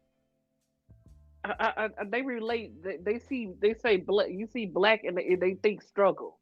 Everything was a struggle. Poverty. Like they think less than. They think like we didn't have anything. Like we didn't have shit. We didn't have no type of lives, and we were just piss poor. Was sitting there walking all over our feces and shit. Like what, girl? I grew up in a 2-parent household. Okay, I grew up in a 2-parent household, Nay. My parents are married. My parents what's interesting about that, Nay, is me and my wife saw a video recently of a white man. I was looking through all the videos of Jasmine Crockett. I told my wife about it. I was watching all her videos earlier just because I got a video that I'm trying to work on about her. And I came across this white man, Nay, and he was like, Jasmine Crockett not like y'all. She not one of y'all. She didn't grow up in the hood. Right, we're looking like. He literally was emphasizing that shit. And then he broke down that she went to private school, et cetera, et cetera. And he was like, she ain't like y'all. She can never be like y'all. She ain't. What the fuck? What does that mean, like, bro? He almost made it seem like the only way that Jasmine Crockett could represent us if she is that she came from literally the ghetto poor hood. Like, yeah, like, no. Which is fucked up to say, bro. It's damn near racist. It's just low thinking. It is racist. It's not damn near. It is. Low vibrational. It's very racist. It's very racist. Anti-Black. Yeah. Anti-hate. Like it's anti-Black hatred at its finest. So like, yeah. All right, let's hear more of what she had to say because I'm not gonna play all of it. Yeah. I'm not playing the whole 21 minutes. I only wanted to play parts of it. I should have got timestamps, but I didn't. Let's go. No clean panties, no this, no that. Nothing. And I still to this what? Just 2-3 years ago, I took my mom to Turks with my kids, trying to rekindle with my mom. Still, throughout my life, I tried to here and there rebuild my relationship with my mom. Because who wants to go through life without their mom? I have told Gabrielle, no matter what, baby, I love you. You're not gonna go through this life without. As long as I got blood, sweat, and tears and breath in my body, you're not gonna go through this life without me. She never had to. I think that's why this just. How old is this woman? Let's figure out the facts. This is ridiculous, girl. Why are you online talking about your daughter upset with you. Get offline. It's not a good look. Like, yeah, like, what are you doing? And then you're behaving like the young people out here. What is wrong with you? Where's the adult here? All right, so she's 21 years old. Not this woman. Her daughter. Right. I'm talking about her. Oh, shit. Mom age. Let's do a little bit of digging real quick via AI. Like, to me, this is just a bad look. I just feel like y'all got problems in the house. Whatever. Go see a therapist. In her 50s. Yeah, girl, go see a therapist. I don't understand why you trying to come online and talk to these kids. Girl, these are children compared to us. They're kids. Like, I don't. So you think she's gonna marry him? She's not gonna marry him. He's not gonna marry her. This will be over in probably less than 2 years, girl. I don't know what you're talking about. That her allegations about him saying that he has to stay, that the mom and the daughter got to stay away from each other because she's bad for her reputation. How? We don't know her. I don't know her. I don't know these people. I don't know. But what I do know is that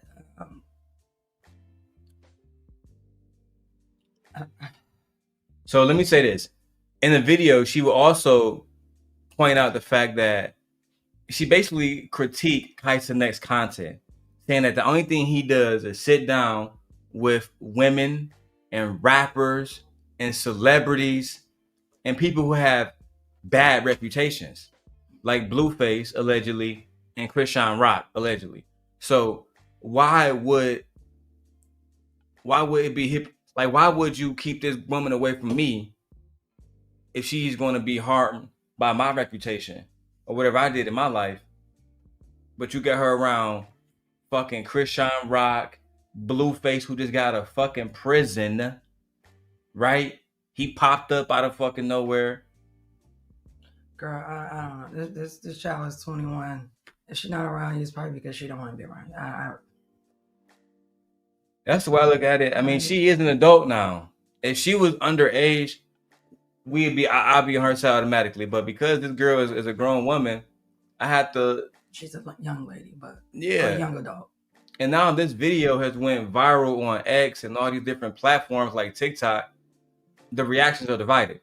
Some people sided with the mom, Ashley, saying things are crazy.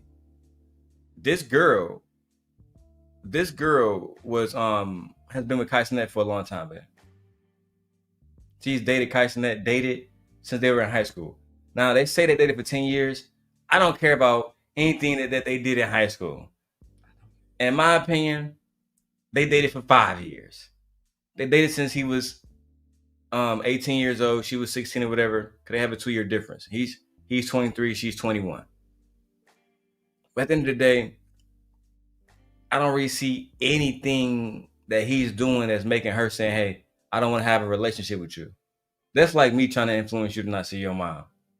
What benefit would that have me? It don't.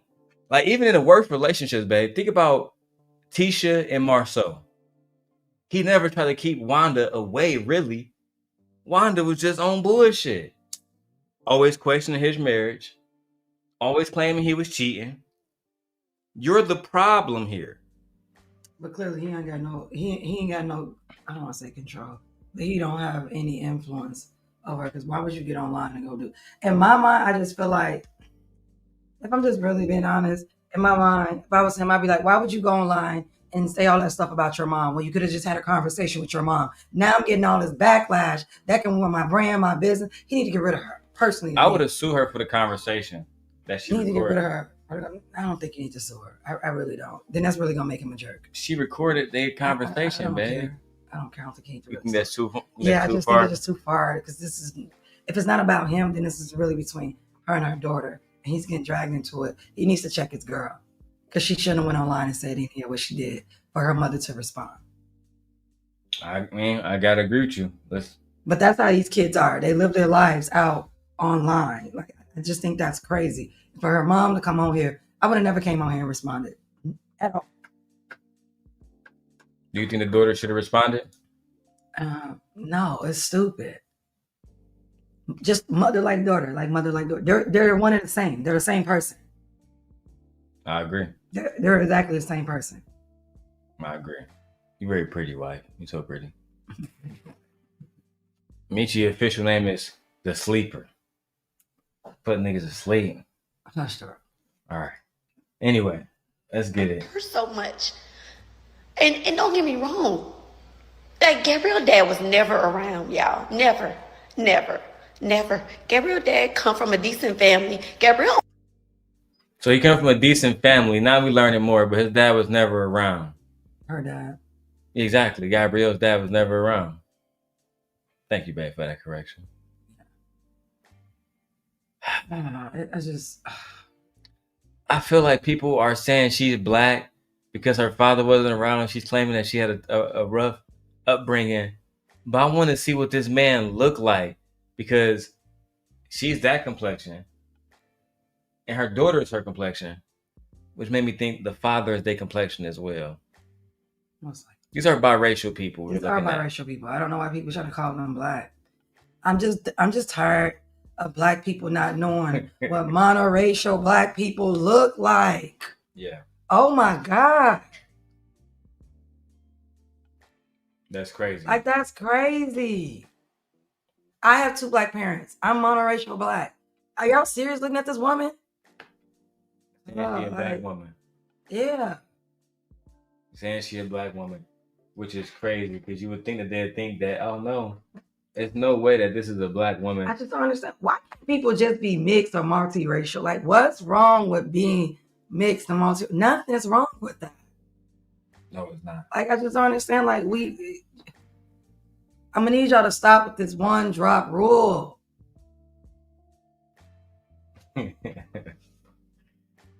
It's actually it's funny, man, because everybody is black now. Nobody actually wants to be black, but everybody is black now. Everybody love black culture, but hate black people. That's crazy to me. Hey, let's keep going, baby. Gabriel is her dad's only child. I have 5 kids. 5. And I have custody of my niece. The same year I had my last kid, I gained custody of my niece. But I've always had my niece. People who know me, have followed me, they know how I am about these kids. So it's like, how dare you, Gabriel? Like, it's just ridiculous, you know. And I don't want to condemn her dad or convict her dad or go down that road because I have forgiven her dad. I have talked to him. Shit, she just had a 21st birthday party. I threw that for her. She didn't even want to. I was like, no, baby, I've been waiting on this day. Through her big, beautiful birthday party, I invited her dad. You know what I mean? But Gabriel's dad was never there. Yeah, but it's just like, I fought for this girl. This child is very selfish. That's what this sounds like. It sounds like this is a selfish child. Because if she did all that all these years and she celebrated her and all, sounds like this child is very selfish. Woo-hoo, you had it. Your mom did what? I didn't have enough love. What do you mean when you say that? She didn't give you enough hugs? She didn't tell you enough I love yous? Girl, get over it. She gave you a roof over your head. She put food on your back. Clearly she took care of you. Clearly you in spaces to meet millionaires. Shut up. I mean, you dating KaiCenat. And then the man wasn't even around. Girl, you want to come up at your mama? Pause. I'm tired of these selfish, ungrateful ass children. But the pause. It's so bad that you dating KaiCenat of all people. Like, you dating, she kept you around decent people. You're dating KaiCenat of all people, and you're telling me that this little girl got online and said this shit? Like, said, oh, I didn't feel love, girl. Oh my God, why would you say that? For this woman to come on. I don't get that. Out here. This shit is wicked. Like, why would you say That's that? why I said, babe, the people are divided. Because some people are saying, hey, girl, you brought it on yourself. Your mama did everything for you. If everything is mother is to be believed. And you still unhappy, that's something within yourself. I'm not apologizing to my child for doing the best that I can and kept you out of trouble and paid for everything, braces, schooling, clothes, events, proms. extracurricular activities and everything like that. Girl, if you can't just threw get you over a and let party. shit go, like about your mom, let it go. It sounds like I didn't get enough hugs. I didn't get enough kisses. I didn't get enough I love yous. Like what? Child. Girl. You know what? Sometimes you gotta throw these selfish ass children to the wolves. Yeah. Let's throw ass to the wolves. Kick Let her football, get out kick there. their ass. Let them figure it out. Exactly. Let her figure it out. All right. So I do want to say this before I go back to the video. A lot of the men who are using this, they're saying that this is just another example of why mothers shouldn't push fathers out the household, and because this girl, her father wasn't around, now she's saying she didn't have love despite having a mother there doing everything, and like you said, doing so much that she was able to be in a neighborhood in a where she can be around niggas like KaiCenat. Right. You know what I'm saying? I mean, because you got to remember, they went to high school together. Right? So one could say she did her job. I don't care about black males. They stupid anyway. So we know what side they gonna take and everything. They stupid anyway. So it don't matter to me. Most black males are stupid. As a group, y'all stupid. As a group, y'all dumb. As a group, y'all are failures. As a group, y'all just want to continue to blame women because y'all hate women. Y'all don't like women. Y'all are attracted to women, but y'all don't like actual women. So for me, when I hear black men sitting around saying stuff like that, this is why I say that all black men benefit from even the worst black men. So for me, I don't care to hear black men talk because every time they get a mic, they say stupid shit. They have no value, no substance, nothing. So I don't even know why people are still listening to black males speak. Speaking of stupid shit, Paul Pierce recently said, side note, Paul Pierce recently said that the only true way to test a woman to see if she's loyal is to cheat on her and to see if she stays. I question. Go ahead. I second that. Go ahead. And when them women leave you. But see, that's the lane you go, and I'm cool with that. The get the fuck on, leave that nigga lane. I like to let's play the petty opposite game. Will you stay if she suck another nigga dick? That's what I'm saying. Will you stay if she bends over for another nigga? Like Mono Leo said, I'm gonna go first before I get before I can even get a get back. No. And shout out to Ken the Man too. In those situations, I just wonder, is reciprocity and all those different things that men want, is it still applicable in those situations? Because they're making it seem like, well, the mother is this, the mother that. The mother did everything. Y'all say we're not supposed to blame the parent that was there. So if a single father was there, we should always get a single father credit based on what these men say. Same thing with single mothers. This mom was a single mom. She did everything she was supposed to do. She put her kid in one of the best neighborhoods, one of the best high schools in the state, and literally put her in position, literally, to meet her boyfriend, who would know he would go on to be the biggest streamer of all time so far. I don't care about him either. So I think he should speak out. I think he genuinely should say something right now. I think he should genuinely not be her boyfriend. He needs to get rid of her. Oh, so you think that they need to break the fuck up? Yeah, she causing too much drama. Oh shit! All right, I ain't. See, I'm from Black Love.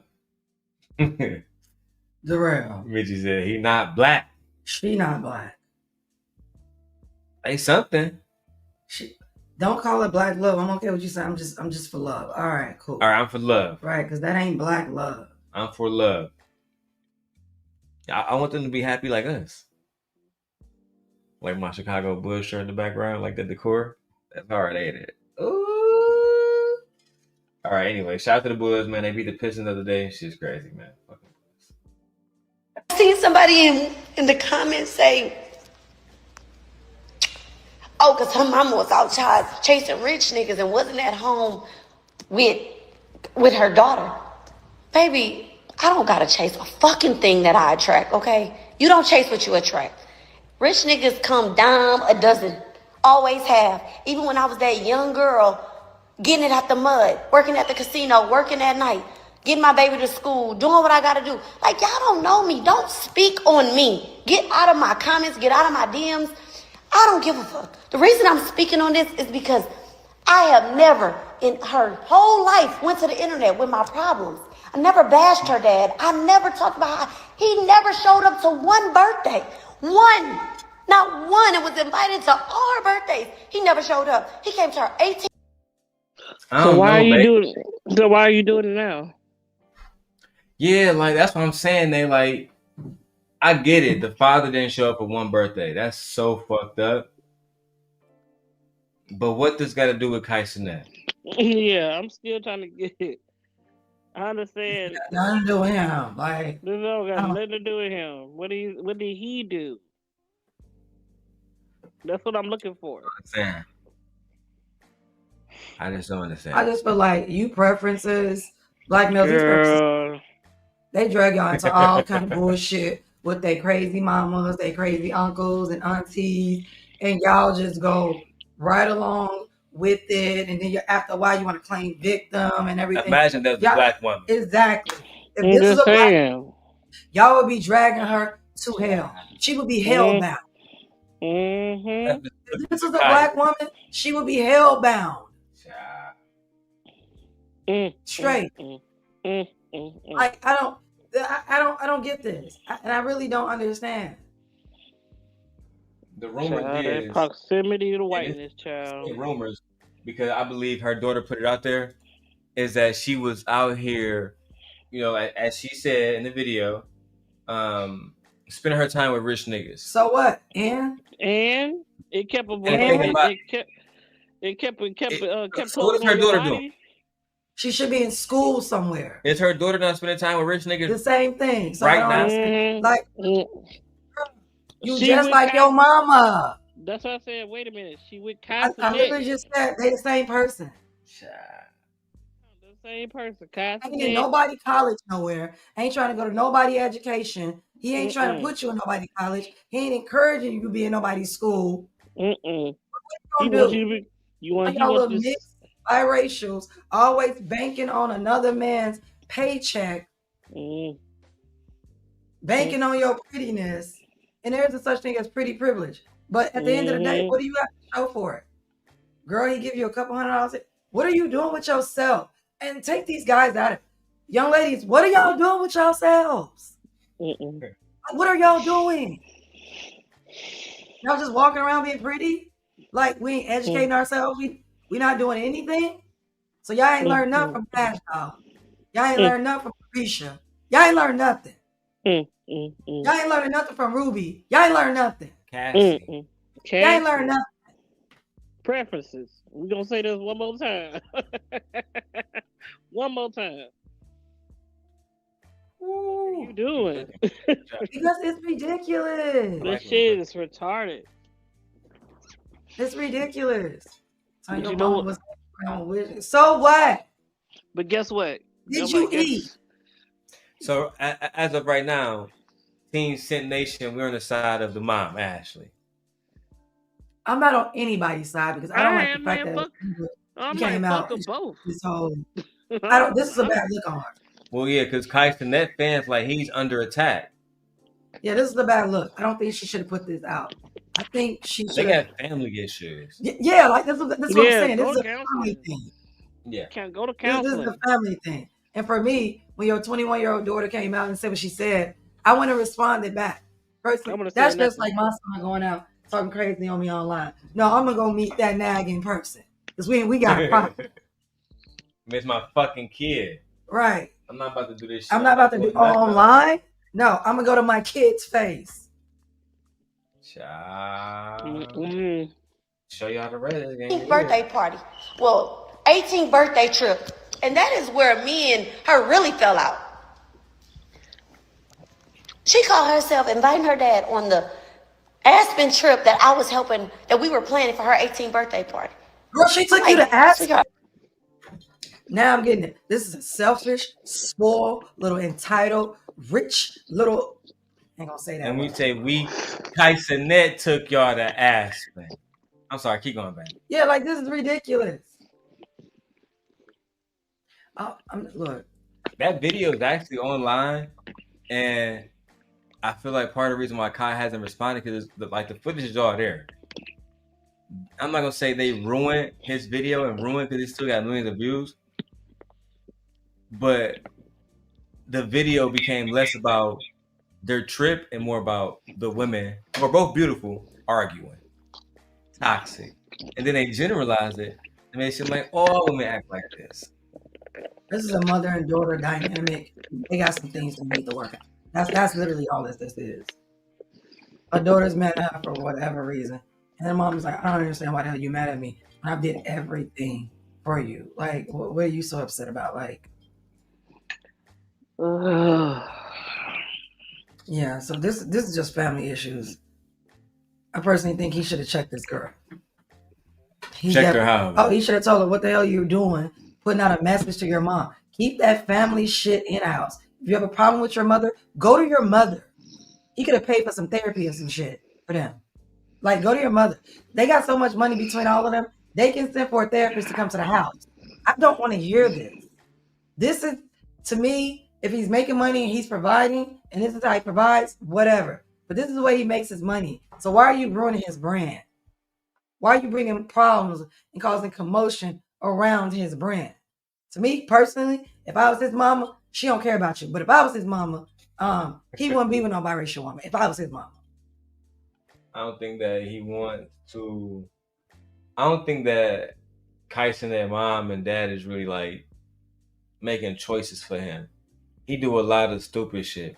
But to me, this is about them two. Them two got a bad relationship. But it's a blowback onto his brand. Yeah, it's a blowback. That's what I'm saying. Yeah, it's a blowback. It looks bad all around. Yeah, that's what I'm saying. To the whole brand, because at the end of the day, they're supposed to be one big family. More than anything else. And now you got... Ain't nobody no family. He ain't family to none of them. He ain't married to her.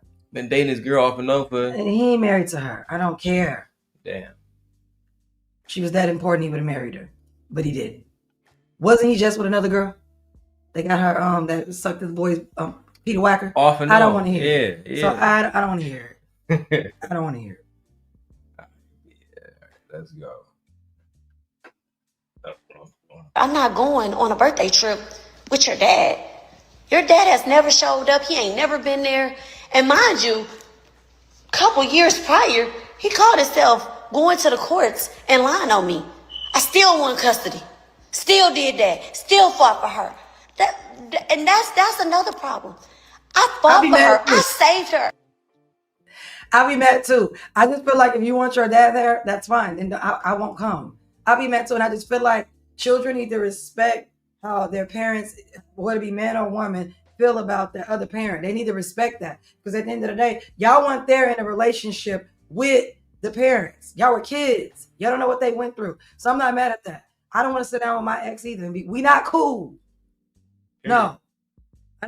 I'm never going to a Thanksgiving dinner when my kids get older and their dad want to come. What are we doing? No, I won't be at Thanksgiving dinner. I refuse to sit down with that man. So I'm not mad at this woman getting mad. Like, no, are you kidding me? So he could just pop up. And you can just, again, this goes back to what I say. They hate the parent that stayed and praise the parent that wasn't there, that abandoned him and left. What kind of complex would lead? Like I said, I don't understand that. I don't understand that either. It always happens. I just don't get it. But I'm not mad at her for that. And you don't have a right to be upset with your mom because she doesn't want to sit down with your father who betrayed her and who left her struggling.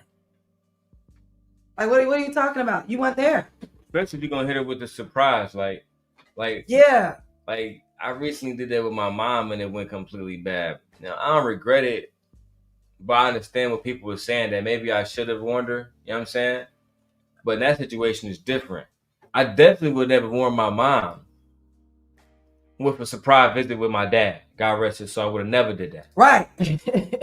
That's what I'm saying. Like I that. would never do No, that.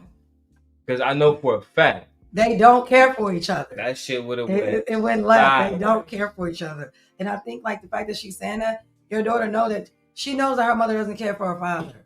Right. And the thing about it doesn't seem like your daughter it seems like your daughter is very male centered.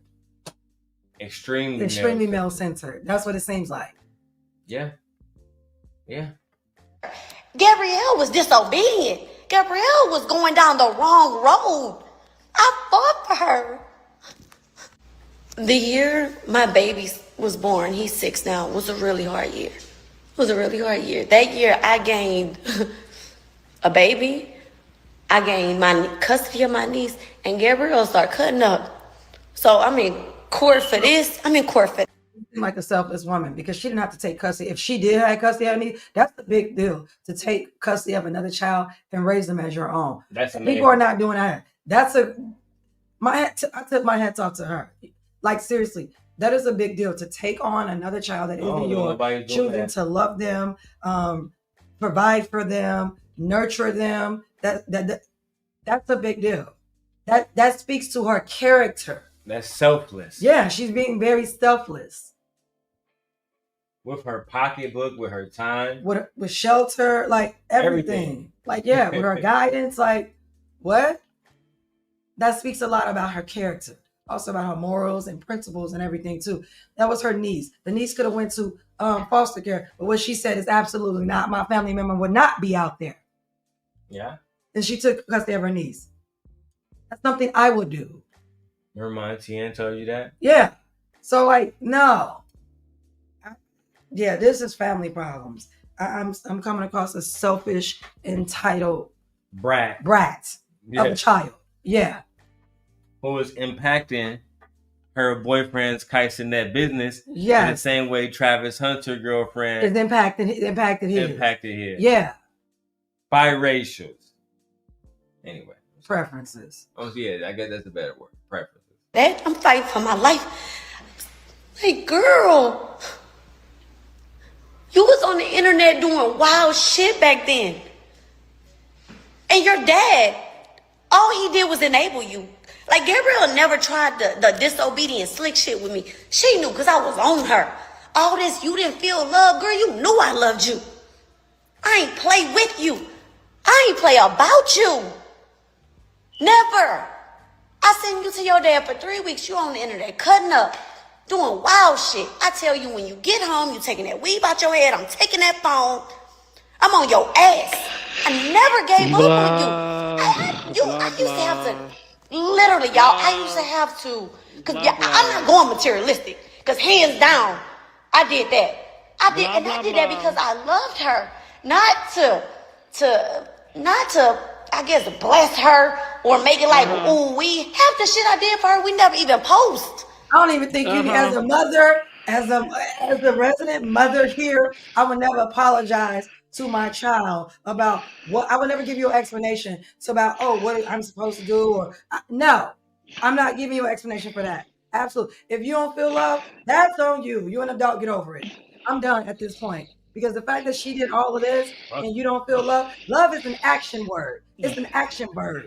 By her doing all that, that shows that she loved her. Like, girl, get out of here. I'm never, as a mother, I'm never gonna sit here and be like, explain myself to my selfish child who's a brat and entitled. I'm never gonna do that. That'll never happen. No, and I don't think you need to, Mom. I really don't think you need to. This is why I said this wasn't a good look for you at all. I would have just let my daughter talk her talk and then called on her. And if you really felt that way about her, you could have got a cease and desist letter against her. But at the end of the day, let the little 21-year-old talk. 21-year-olds, they're dumb, they're stupid, they're inexperienced. They don't know what they don't know. So let her go ahead, throw her little ass to the wolves, like me and they said. And you have other children to worry about. And that's why we focus. She do have other children. Yeah, she got other children to worry about. I won't be worried about this 21-year-old. Let her go be with her rich boyfriend and see how long that lasts. And when she become a baby mama, don't take her back. That's it. I You know, wouldn't give a her goddamn. go with her I wouldn't give father. a. Have him Let her help her. go. Let him help her. Yeah. Exactly. Because I'm just like, mom. You don't have to explain yourself on why You don't you're have a to good explain mother. yourself.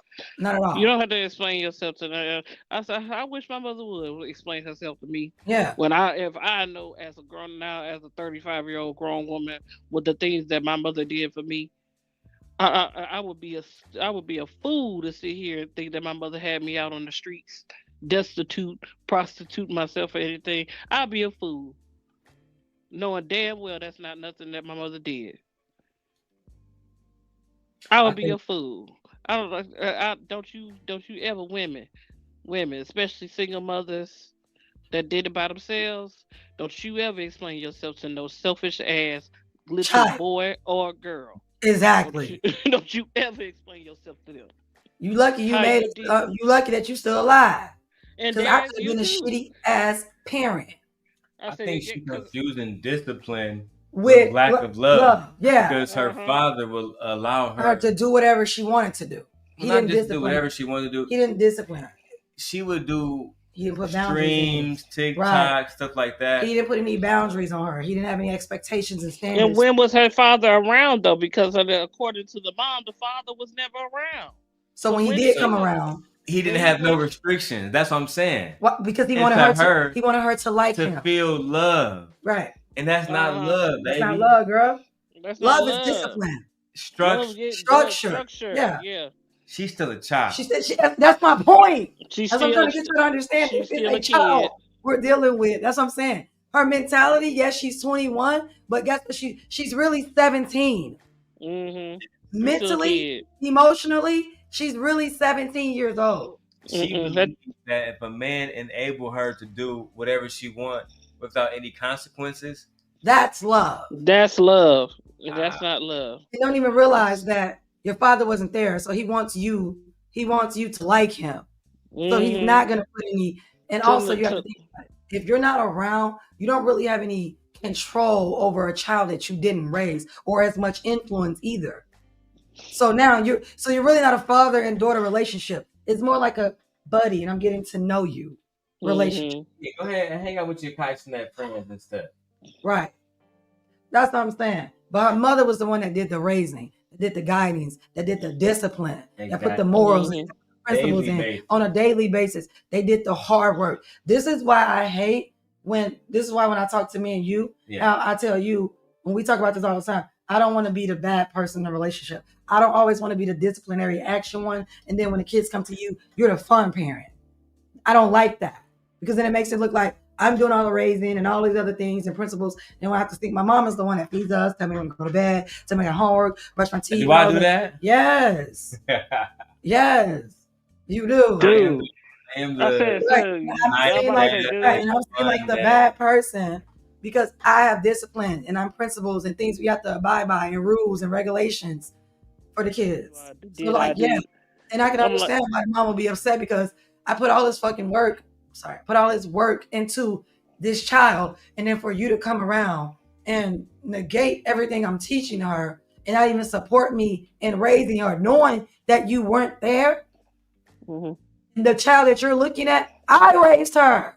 Not you. Going against it, like the that's what I'm choices saying. that like, I told you. Yeah, like no. Yeah, I don't want her online, so why are you letting her be online and everything? And that's for a reason. Why? Because his mother probably saw her daughter and know her daughter's behavior. Like women, we know our daughters. We know which ones is gonna be hot in the pants. We know which ones is gonna be shy. We know which ones is gonna be goers. We know which ones is easily influenced. She knows her daughter is easily influenced. Because like we just said, she's not mature. She has the age of a 21-year-old, but mentally that girl is 17. And she know what rich men do to pretty, young, naive, right. She knows that women. Inexperienced, young, naive, little girl. Try to save you, like she said. But don't save her. She don't want to be saved. Throw her ass to the wolves. Damn. You football kicker. You swim. You sink or swim. Don't you come to me. Don't you cry to me. I won't be worried about her. I got other children to worry about. Mm-hmm. I wouldn't. Because clearly, about it is, children know where their needs are met. Children know which parent to go to if they fall on times, if they need good advice, whether you have a good relationship or not with them. They know where to go. She'll be back. She gonna need her mom way before she need that dad that was never there. Or KaiCenat. Or KaiCenat, exactly. Because that's gonna be over. You think he's gonna be with her when he's 30? They're 23 and 21. You know how many times you're about to change between the age of 20 and 30? 1,000 times. Look like we lost Nate. I think she gonna come back. I'll drop the link. But shout out to all 30 of y'all watching and not saying nothing. We love y'all. Let's go. Never. I never live for the internet. That's why I think I'm taking this shit hard. Anyway, let me not get off track. I sent Darrel to her dad. She tripping, acting wild, disobedient. And Darrel, you know you don't want me to post the stuff you was doing, and I won't. And I won't. But if I did, Mr. KaiCenat, you will know, baby. The woman that you in love with, that's me. That's me shining through her. And by the grace of God, I thank that. But Darrel was tripping, and her dad was enabling her. Her dad literally went to the courts and lied on me and said I abandoned my child. When my whole text thread is, where's my kid? Where's my kid? And I'm thinking, oh my God, I gotta fight with this man who don't even show up. And when you show up, all you do is bring chaos and drama. He don't love Gabrielle. He don't love that child. And this is a woman that's tired. Yeah, this woman's tired. She's beyond tired. Yeah, he never loved that child. He never loved her. Yeah, she's beyond exhausted. That's why she should just let it go. Walk away. Ain't nobody got time for that. Go raise your other kids. You still cute. Good body. Girl, I would get back out there and live my best life. Okay? I would not let this little 21-year-old whose brain is not even done developing get on my goddamn nerves. Absolutely not. Not me neither. This would be something that you don't want to listen? Okay. Deuces. Nigga, make sure you're taken care of, but you won't get no Christmas gift, nothing, no extras. Don't come over here. Don't come over here. Child. Let's keep going, man. Shout out to Black Dye, everybody watching. And she's at this critical age. And all I'm doing is fighting for her to save her. And I did. This man went to the courts, lied and said he served me, and said that I abandoned my child because he didn't want to take his ass up the road, 35 minutes now, the border from Louisiana to Houston, where we from. It's a courthouse about a good 45 minutes away. No, he went right there to the courts in Louisiana and filed a motion on me for custody and said that I abandoned her when I'm waiting on her. No. I told Gabrielle, when you get home, you're going to take that weave out your head and give me that phone because the shit you posting on the internet is insane. Gabrielle, no, if you can't say a mama ain't love you when she ain't never. This is literally what I teach on SIP days at our school. We have something called SIP days at my job. And we teach, this is one of them, I did this last year, where we talk to children and our students about what they post online, how it can affect them throughout their lives, how it can hinder them from getting jobs, and be mindful of what you post and how it comes across. This is a real thing. She's being a parent. She's trying to protect her. She's trying to protect her, and she's being a parent. It just seems like, Gabriella, you were a horrible child. You were an awful child. You were a terrible daughter. That's what that sounds like to me. She's easy to manipulate too. Very easy. It seems like it. Because the fact that you're 21 now or whatever, and your dad comes back around and he's saying all this stuff about your mom and you don't shut it down, even if you mad at your mom, shut it down. First off, you ain't been around. So however you feel about my mom, that's between you and her. But you're not going to disrespect my mama in front of me, regardless if I don't like my mother or not. But her daughter ain't got them type of balls. Because you know who daughter does? My daughter do. I'm not with people who disrespect my mom. Period. You know what I'm saying? Me and my mom, we go through a lot, and she hard to deal with, but she my mom. You only get one of those in life. That's the way this shit works. This is ridiculous. Like, this is a mother who seems like she really cared. But I'm gonna tell you, sis, right now, from a mother to another mother, let it go. Let her go. Save yourself. Save yourself. You got her to adulthood. You did your job. Now let her go. You have that other child to guide that wants your guidance that you took in, your niece. I will focus there. You said you had a 6-year-old a couple of years back or whatever. I don't know if that you have kids like 7 or 8 now. I will focus there. And then I look at you. You cute. That body is right. It is tight. That rack up top is sitting good and pretty. So I'm pretty sure the bottom is even better. So I wouldn't even be worried about this phase. I will get on back out here and do me. Yeah, the mom's fine. Yeah, I wouldn't even be worried about her, sis. Throw her little ass to the wolves and let her learn. I just feel like if this was a 15-year-old, 16-year-old, I feel differently. But this is not. This is a 21-year-old. She's grown. She's an adult. So she can buy liquor. We're good. And another thing, sis, she'll be back. She'll come back. Because what happens is us daughters, we get older too. And we realize that our mothers were right. Shout out to Don. Don, if you're watching right now, you was right. We love you, Don. We love that's my mom. She was right. You know, so. Even when she was wrong, she was right. She was right. Give up on you? She fought for you? If I would have left her in Lake Charles, Louisiana, I guarantee you right now, she'd be somewhere pregnant for a bum. Lake Charles, Louisiana? Maybe you should have. That's where you was born, girl? You ended up meeting KaiCenat?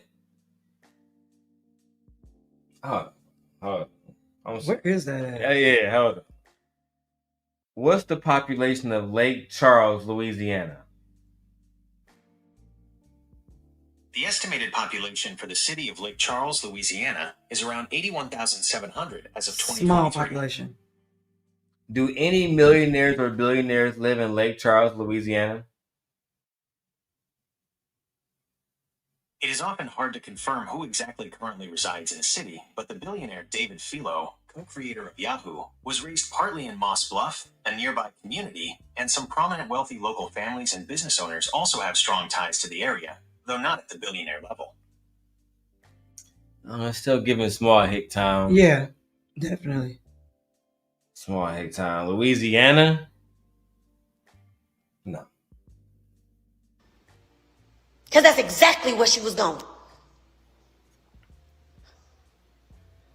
I flew there brokenhearted because I couldn't believe she was abandoning me and she was leaving me because I wanted better for her. Anyway, I flew to Houston, got a car, went to Lake Charles, complete in the blind because I've never been served, so I really don't know what's going on.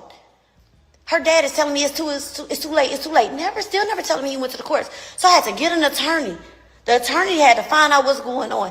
I've hired me an attorney within less than 72 hours later. I had custody back. I fought for her.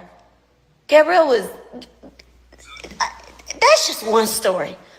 When you sit around and say that your mama you never felt love, you have spread me thin. You have worn me out in ways that I tell my younger kids that my little two, I tell them, mama ain't got it in her no more. Damn. Yeah, see what I'm saying? Look at that. You're starting to become exhausted with this older child. Let it go. Give that energy to your other children. Like, let it go. Like, she's starting to become exhausted with this situation. Let it go. Yeah, it's literally, move on. Literally it's draining you. Like, it's taking from your life force. This is sad. Like, move on. Like, yeah. And I get it where it says like, oh, this is my child. This is my daughter. I want to help. I completely understand that. But at some point, these children become adult children and you need to let them go. And when I say let them go, is she 21? She thinks she grown. She thinks she got in the bag. She thinks she knows shit. Let her be grown then. Let her be grown then. Because what we do know is she don't know shit. She's a And fucking she's a child. And she will find out soon enough. As she gets older and she has her experience as far as life goes. But no, for me, you don't need to do any of this. I agree. And the fact that you fought for her so hard and as a child. Look at how that shit turned out. That's what I'm saying. Like, for what? Why did you go get a lawyer to pay for it? I would have gave her to his ass. And it sounded like he never really wanted her. It's not like he just want to get back at you. I wonder if we all as parents go to a point where your children don't appreciate what you have done as a parent. We're experiencing that right now, firsthand. Yeah, me and my daughter's really acting a fucking fool. My oldest daughter. Yeah. My oldest daughter. And my oldest son. And then my my third son. Yeah. Yeah. Acting a damn fool. Yeah. But guess what we had? They on their own. And we love them. We love them. And if they call us, we'll pick up. But I'm not wasting my time, right? I'm not chasing them. I can't niggas that think that they know more than I do. So you got it. Do you? Have life. Do you? Do you? If you want to cut up, if you want to wrestle, you want to dazzle, there's the door. I'm not fighting. I'm not doing it no more. I'm sorry. I like your But dog. this kid sit around and say she wasn't loved. Didn't feel love. Yeah, that was the most trying year of my life. That's crazy. I go through so much. This woman love that girl. Still love her. This woman loves that child. This woman loves that daughter. Yeah. She literally loves her child. This is why I say it's a good mom. And I don't think there's anything wrong with a mother defending herself on her raising of a child. I have no problem with a mother coming out and I just don't like that she did it here. I don't like that. I'm okay with her defending herself, but I just don't like that she came online and had to do it here. I have no problem with a mother defending her parenting. She should have just called her daughter. Yeah, she should have just called her daughter. It shouldn't be something that's highlighted all over the internet. No, it shouldn't be. I have no problem with you defending your parenting. Because if you knew you were a good mother and you knew you did everything to be a good mother, and the thing about it is, I feel like children don't understand, we're not perfect. Parenting doesn't come with a handbook. It doesn't come with right or wrong. Every child is different. You don't know how children are going to turn out. You don't know what you don't know. So for me, it's like parenting is it's like uncharted territory. Right. You know what I'm saying? Like you're navigating it as you go. So for me, she did everything right that she could possibly do. And in my mind. And then she said she loved her. She said she did all of these different things and probably other stuff that we don't even know about. To me, love is an action word. So it seems like to me, she exhibited a lot of actions to show that she loved her daughter. And you know, sometimes you just get selfish ass little children. You get selfish ass brats. I mean, that's what happens sometimes. And sometimes people don't appreciate what you do, period. No, they don't. Whether it's, children, no matter who it is, people can show you, like, even in relationships professionally, a boss and a worker, they cannot appreciate, like, look at how the unions are working right now and fucking protesting against corporations because they don't feel appreciated. That's just what it is. I think for me, she don't want your love, don't give it to her. Remove your presence and let her be on her own. I will remove my presence. Personally, me. And leave the child behind. You're not leaving her behind. She's 21. She shouldn't even live in a house with you. She's going out of her own life. So in my mind, remove your presence. Fair enough. Let's go. Well, shit, I don't get on this app and look for sympathy. I don't get. This shit is just crazy. This shit is just crazy to me, y'all. Like it's heartbreaking. Y'all don't even really see me on the net. On the internet. I don't get on here. I get on here every day and ask for sympathy, beg for sympathy, tell y'all my problems and all that. I don't give a. Listen, Lord, forgive me. I don't give a. I wake up every day and handle my business. I'm just in disbelief. And I'm so disappointed in my daughter. Like, I don't know who she is. Like, the shit she is doing is just the shit she's like, to feel abandoned by your kid hurts. Was I perfect? No, nobody's perfect. That shit do sound bad, man. To feel like you've been abandoned by your kids, bro. Like, I don't know, man. It's a tough feeling to bear because, like, even when me and Ali got into it, I don't feel like I was abandoned by her. You still on my phone playing. You still text me whenever the fuck you need me. We still covering bills for these Yeah. children. We still covering bills for children that don't need us. Exactly. You can't make it. We still take care of their bills. Exactly. So it's just like, I think she's like really emotional right now. And you should be talking to your girlfriends about this. You ain't got no friends. You ain't got nobody you trust. You ain't got nobody you can trust. You should be talking to your homegirls about this. Somebody that you can be private with. Yeah. And vulnerable with. Yeah. Because this shouldn't be on the internet. I think she's sad as fuck. I think she's sad that her daughter is very naive and allowing men to put. Her daughter is easily influenced. Doesn't take much, and she Clearly. knows that. And she knows that. She go against her own mom. Mother. Exactly. That's she knows that. But you can't blame them dudes. You gotta blame your daughter. Your daughter fucked up. Your daughter fucked up. Oh, she's definitely gonna be taken advantage of.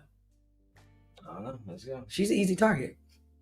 But boy, did I give it my best. Especially that nigga your daddy was never around. Like never even tried and could pull up. Didn't.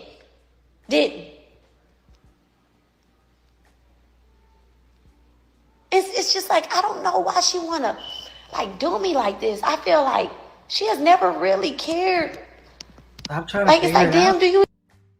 Stop trying to figure it out. Like, you spending too much time trying to figure it out. Your daughter's an asshole. Simple as that. Just that simple. Like, it's just that simple. Your daughter's an asshole. Your daughter ain't shit. Your daughter ain't shit. Like, I don't know why she's trying to figure it out. Stop trying to figure it out. It's causing you more stress, anxiety. Stop trying to figure it out. My daughter's an asshole. My daughter's selfish. My daughter feels entitled. And my daughter wants to be a victim. I didn't get what I needed. Girl, shut up. Nobody want to hear that. Nobody want to hear that. When your mother taking you to Aspen and Switzerland and all this other stuff, not Switzerland, but Aspen, planning birthday parties, 18 birthday parties, 21-year-old birthday parties, happy for you and everything. Shut up. There's some mothers out here doing nothing. Literally starving. Right. The situation with children are literally starving. Yeah. What the comments say? Like Dahlia says, my daughter getting crazy. Sorry, my daughter getting. But you gotta read that. I'm sorry. I'm blown. What'd she say? I don't see it. Hold on. Trying to see where I see it at. It says, my daughter getting talking crazy. See, because I think she just wrote it. But I think what she meant to say is her daughter is beginning to talk crazy when she in her feelings. And talk to me when I say, yeah, Black Dot, you gotta rewrite that whole thing. It was right there. Here, let me make this bitch. Yeah, because I can't see it. Like, it looks really small. My daughter ghetto talking crazy when she in her feelings, and don't talk to me when I say truth. When I say truth, she doesn't want to hear. But when she needs someone to show up for her, she calls me not her dad, unreliable. Exactly. That's what I said. I said that. I said children know where their needs are met. They know which parents to go to. So when your daughter needs you, be available. But until then, I wouldn't be stressing about her. I'd be out at brunch on one of these rich man's yacht drinking. Like, I wouldn't even be worried. Not at all.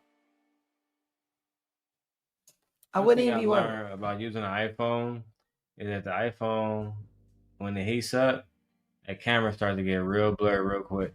So go ahead, babe. I'm listening to you. No, I'm just saying I wouldn't be worried. I totally get worried. Children know where their needs are met. Children know which parents are reliable. Children know which people they can count on, depend on, regardless if they don't like you, regardless if they hate you. How many people call their parents for money that they hate? That they know they can get it from, but they hate their parents. They call them all the time. Exactly, all the time. They call them all the time because they know that they can rely on them. I think as a mother, I think she's torturing herself. I think you need to let it go. And look at the quality on there. See, it look better, right?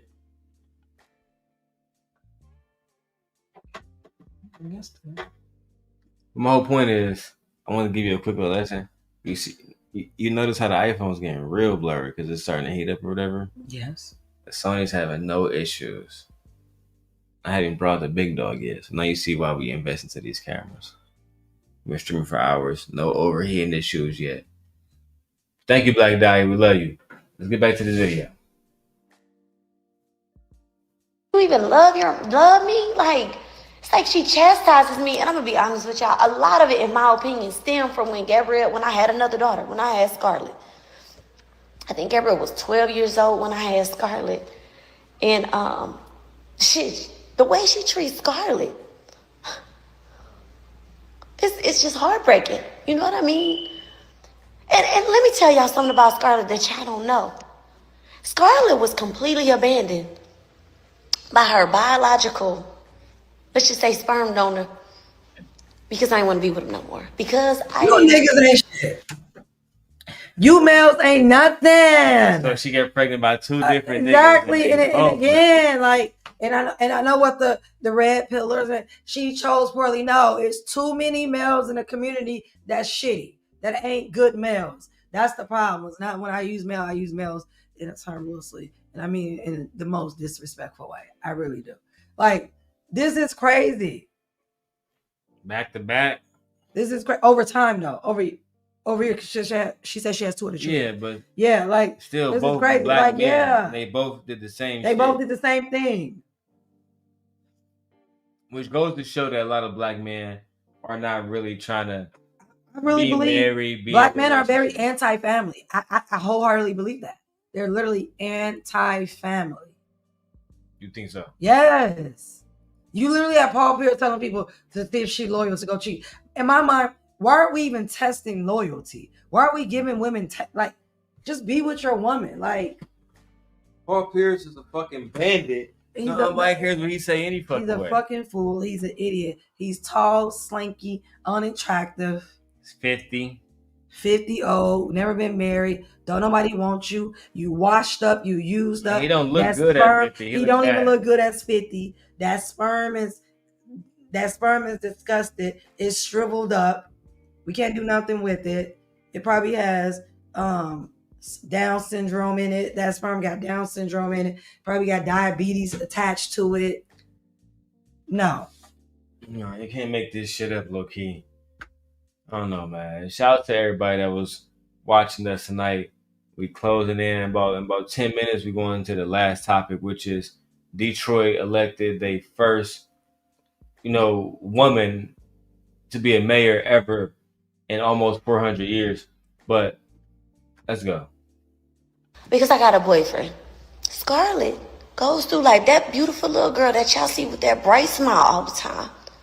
Goes through life. She don't even know who her dad is. She don't even know his name. She don't even know his face.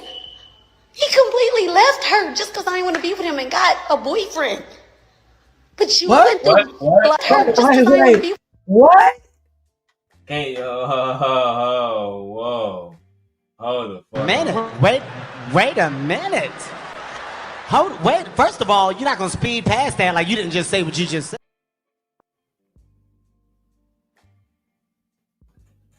Wait a minute. He got a boyfriend? So he left you because you didn't want to be with he abandoned her because you was no longer interested. I'm probably sure that it has something to do with him liking men. Didn't we say all roads lead to Gayville? That shit is getting wicked out here, dog.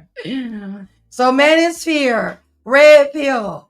He was into males. Are you gonna still say she chose badly, or should he just been with males from the beginning? Is that what she said? Yes. I gotta hear it She again. said he with another. Is that what she said? She said he with a I'ma have man to now. spark this blunt, man. Yeah, oh my God. She said he's with a man now. Take the wine. Oh. God Oh. damn. Oh my God. And let me tell y'all something about Scarlett that y'all don't know.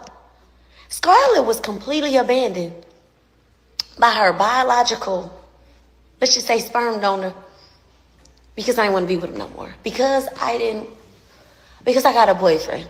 Scarlett goes through like that beautiful little girl that y'all see with that bright smile all the time.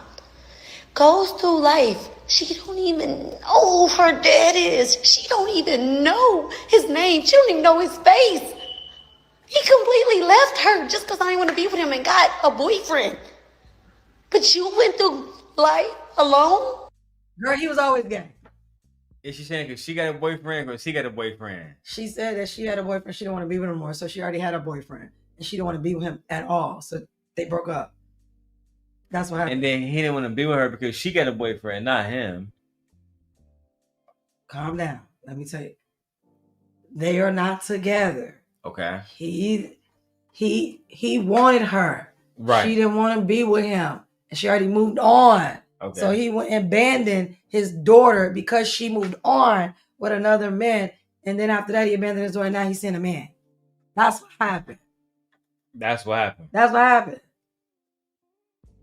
Girl, he was already gay. And there probably was signs that he was already gay. And that's probably why somebody, you don't want to be with him. No, girl, he probably wanted penis and pussycat. I want that. Oh, for sure. Undoubtedly. I always find it interesting that how do these women end up with these men who are gay? Clearly, this man is clearly gay. There's nothing wrong with it. Yeah, he's gay. If you are into men, and yeah, you're gay. If you're dating a man, you're gay. I mean, it's not hard to understand. Ray J said that don't make you gay. Ray J is a drug addict. Make sure you guys watch out for our Love Cabin videos. They're coming soon. All right, let's keep going. Because we got to hear what the daughter said. And then the last topic of the day. Ray J's probably a drug addict, but whatever. Ray J is definitely that man is definitely on something. He's on drugs. He's on drugs. And unloved? Whatever.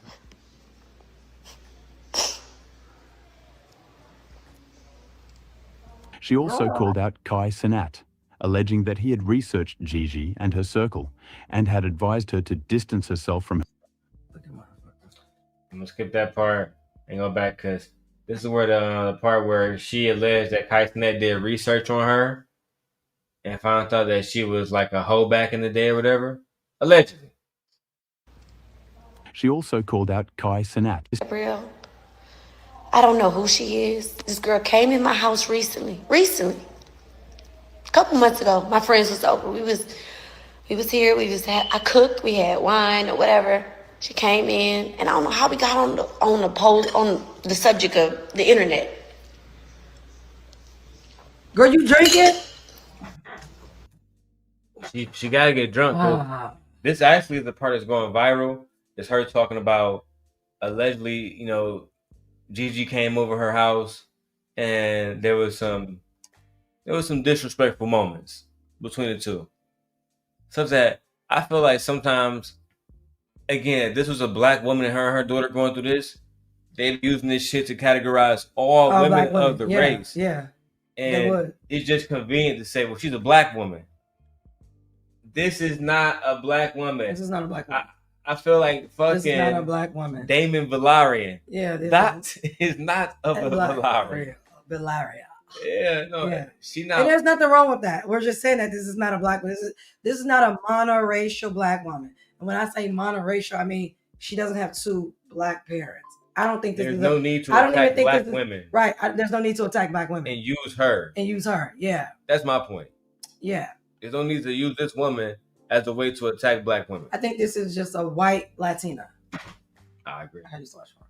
Okay, but go ahead. I think this is a white Latina. I'm not sure kids. All right, let's watch some more. Gabriel looked at me in front of my friends and told me, I think we need to keep our relationship off the internet. So all of y'all who in my messages saying you ain't post us and since it's this and this and that, our relationship off the internet.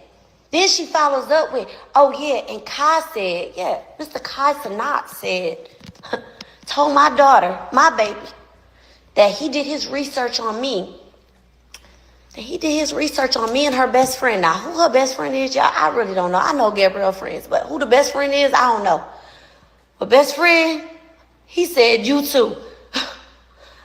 He said that he told my baby that if she hung out with me or her best friend, and he did his background on us, she hung out with us. It's so hard to even fucking say that her reputation would be ruined. I was just mind blown. Like, pause. You see, that's the problem with these degenerate males. A lot of these niggas, and y'all see I've been on stream with my wife all night long. A lot of y'all want to control women. Y'all want to control what women do. Y'all want to control who they hang around. And to tell a woman that's dating you that she can't hang around her mother because her mother has a bad reputation is insane. It's extremely controlling, and it low-key makes absolutely no fucking sense. Now, I'm not saying that KaiCanet is doing this, and I hate that it's even being alleged that he is. But I think that maybe him, the mother, and Gigi all going out to dinner, all figuring out, hey man, I love you, I love your daughter. What can I do? I love you, I love your daughter. What can I do? How can I make this right? And if you can't do that, then you gotta let this shit go. Now I see I got some other people in the chat. I'm gonna drop the link for you, Black Dahlia. Let me know what you think, man. Let me know what you think, man. Black Dahlia says that KaiCanet should stay out their business. All right. And again, make sure you guys are subscribed to Darrel Lawn channel. Everything every day, hosted by me, Darrel Lawn, the Daily Rundown, and my wife's channel, the Jhene Aiko channel, guys. Jhene Aiko TV. All right. If you want to see the biggest booty on the smallest, oh, you back, babe? My bad. Yeah, man. Show him, babe. Yeah. Yeah, I did have a baby 5 months ago. I'm good. Show him that ass. Oh my God, bro. You want me to turn around? It's ridiculous. Damn, Michi. Look, we got 400 watching now. Look, son. 400 niggas just jumped in. Thirsty as hell. All right, so she said that KaiCanet was there, and he told her that. So I guess she was there in person. So it's really hard to say it didn't happen. But apparently, she's not supposed to be around her own daughter. Let's hear more. You want to? Should I go back? Okay. And then when I think about this, like over the past couple days, like KaiCenat, all you do is sit down with women of different sorts, different kinds, you know, different backgrounds, different reputations. All you do is sit down with rappers with different reputations. You love a sit down, but you telling me you never even thought to sit down over a glass of water with me. And that's cool. You know what I'm saying? You ain't even sit down and have. That's what I'm saying, but I think it's crazy that he hasn't sat down with the mom and just have a conversation. Yeah. Tell her you love her. Tell her that, like, I talked to your mom plenty of times. Just if nothing else, say, hey, I love your daughter. I love you. I want to do what's right for our family. I want to bring us together. Why haven't you done that, Kai? Oh, he's a young nigga. He's too focused on his relationship to He don't actually care. foster.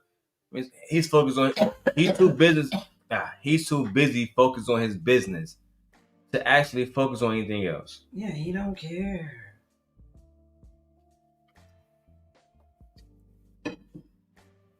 Very disappointing, and how the situation is spiraling out of control. Oh, God fuck with me. I never gave a fuck. But what you won't do is turn my baby against me. You got so much to say about me, but you get on the internet and say Gabrielle is this, Gabrielle's that. Gabrielle's God-fearing. That's from me, baby. Prayed up. I pray over that girl. I pray for her. I've been telling her to go to church, and she's been going the past couple, weeks? You've been with her, a year and a half now? That's her mama. You say, oh, she could cook so good. She could clean. She this, that. That's her mama. You say she from... She's saying that everything that you love about her come from me. And yet you trying to diss me, Kai? What's wrong with you? That's why y'all need to watch Baby Boy. Because what did P say? Remember what P say? I probably love you more because you made her. You made her. Period. Yeah. I ain't gonna call y'all no B words. But y'all being some ungrateful wenches. Ungrateful creatures. That's what he called it. Crazy work, dog. Crazy work. Y'all like the thumbnail? Baby, like thumbnail? You like it? Yeah. Okay. What is that sound? Is that the bag? Yeah, I think it is. I'll check on it. All right. Let's go. Louisiana? No, she not. She was born there. Gabrielle's been gone from Louisiana since she was 2. I'm from Louisiana. So that Louisiana girl in the kitchen praying for you, she get that from her mama. I ain't never got on this app and bragged and said, oh my God, Kai said my daughter was this. Oh my God, I did a good job. I ain't never came to this internet for validation. My point is, Gabrielle, you ain't never went through life alone. You don't even know what that's like. The way you treat me, the way you treat your siblings, the way you treat us lately. I don't know who you are, boo. I pray whatever your little heart desire. I've always been praying for you to have the desires of your heart, and you know it. Just my birthday before last, when I had the red dress on. Yes, she's on my page with the red dress. She posted me. She came over. She cooked. She made me breakfast. She sent me to the spa. That's my baby. She posted me. She said, happy birthday to my rock. 6 months later, she get with this dude. I'm happy for her. You know what I'm saying? But it's just like ever since this is going on, I don't recognize her. She ain't never went to the internet and said before that she just felt alone and this, that, and the other. And now that you got this internet attention, that's what you doing? We ain't gonna do it. All right. So Black Dia's come up to defend her point. Black Dia, talk to us. Hey y'all. Hey, how y'all doing? Hey, Black Dia. Hey sis, you like our production? You like how we switching cameras and shit? I do. I've been watching. I just be quiet sometimes because I be doing shit, moving around. You know how I do. But yeah, this situation as a mother, it's really bothersome to me. I only have one child, my daughter, and Okay. and she's 25 now. And so I like she's only a couple years older than this young lady is. And I know the different struggles that I have gone through with having a baby daddy that seems similar to the father of this young lady's and like everything that her mom is saying, it makes perfect sense to me. Like my baby daddy wasn't really around for my daughter. And when he did come around, he brought chaos and drama. And like when she got to be like 16, like she's saying about her daughter, he wasn't around so much that when he wasn't he wasn't the disciplinarian. He didn't like provide structure and stuff like that. He was letting her run around and do whatever the hell she wanted to. And so she did try to take advantage of that when she was younger, but now that she's older, I think that she realizes better like how men like her father or boys, well, I guess she's grown now. So like men that come around as seasonal workers thinking that they have any right to put their mouth on our relationship when they have no idea the sacrifices that I have made for my daughter. And my daughter is a spoiled brat like this little girl seems to be. She is a mama's girl, spoiled. But I think that it's wrong. I think KaiCenet needs to mind his business. Babe, do you agree with Black Dahlia that KaiCenet needs to stay out of it and mind his fucking business? I don't know what he did. Well, technically, he hasn't done anything. So like Black D, like what are we saying? He need to, like, did he say something? Because I don't think it's not unreasonable for a boyfriend to say like, or give his opinion on like, you know, what's going on with you and your mom. But it's the fact that women talk to their men about situations in their life. You know what I'm saying? So I'm just trying to say, like, personally, I think he needs to just break up with her. That's how Well, I mean, the part about, because what she's saying that hurt her feelings is that Kai told her daughter that he did research on her background and that she doesn't need to be hanging out with her mom because it'll ruin her reputation. Now, if he did that, that's sassy as hell. No, that's what I'm saying. Like, she was just Like, explaining. like, you did that, bro. Like, for real, you do need to mind your business. Like, what are you doing? The best advice you could Your mom is crazy. Right. The best advice you could have gave, the best advice you could have did is you should have told your girl, don't you ever post anything else about your mom or your situation. If you got a problem with your mom, go to her. Keep that shit to yourself. Keep that shit to yourself. Stay offline with that. I have a brand I'm trying to Well, from the way that she's explaining it, though, the conversation about him telling her not to hang out with her mom because it would ruin her reputation, that happened prior to the girl going online and posting the video about not feeling true love. Yeah, I think that's crazy. How are you gonna tell somebody not to hang out with the woman that gave them life and that birthed them? First off, blackmail. I'm gonna need you. You know what? Let me calm down.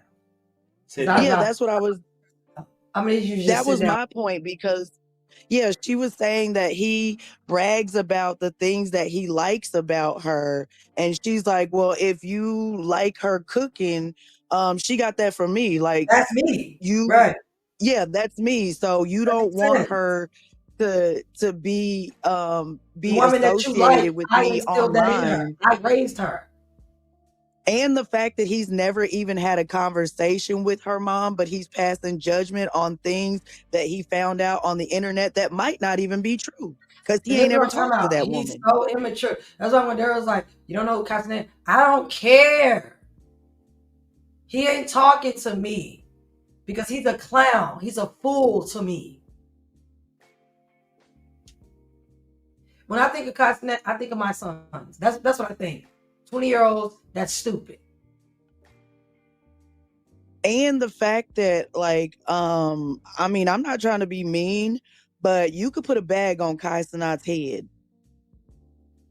Yeah, he got money, and especially her mom being as pretty as she is at her age, she's trying to protect her daughter from things that she probably went through with men trying to use her, trying to fix their inner issues with a bad bitch. She don't want her daughter to have to go through that. And the fact that it seems like Kai is trying to isolate her from that protection, that's a problem for me. That's predatory, right? That's what abusers do. That's the whole problem. They isolate you. That's what abusers do, yeah. And it seems like he's using that girl. Like, it seems like she is easily manipulated. She does seem to be male-centered. And Yeah, that girl, the Gigi, she's very pretty, but KaiCenat, you could put a bag on his head.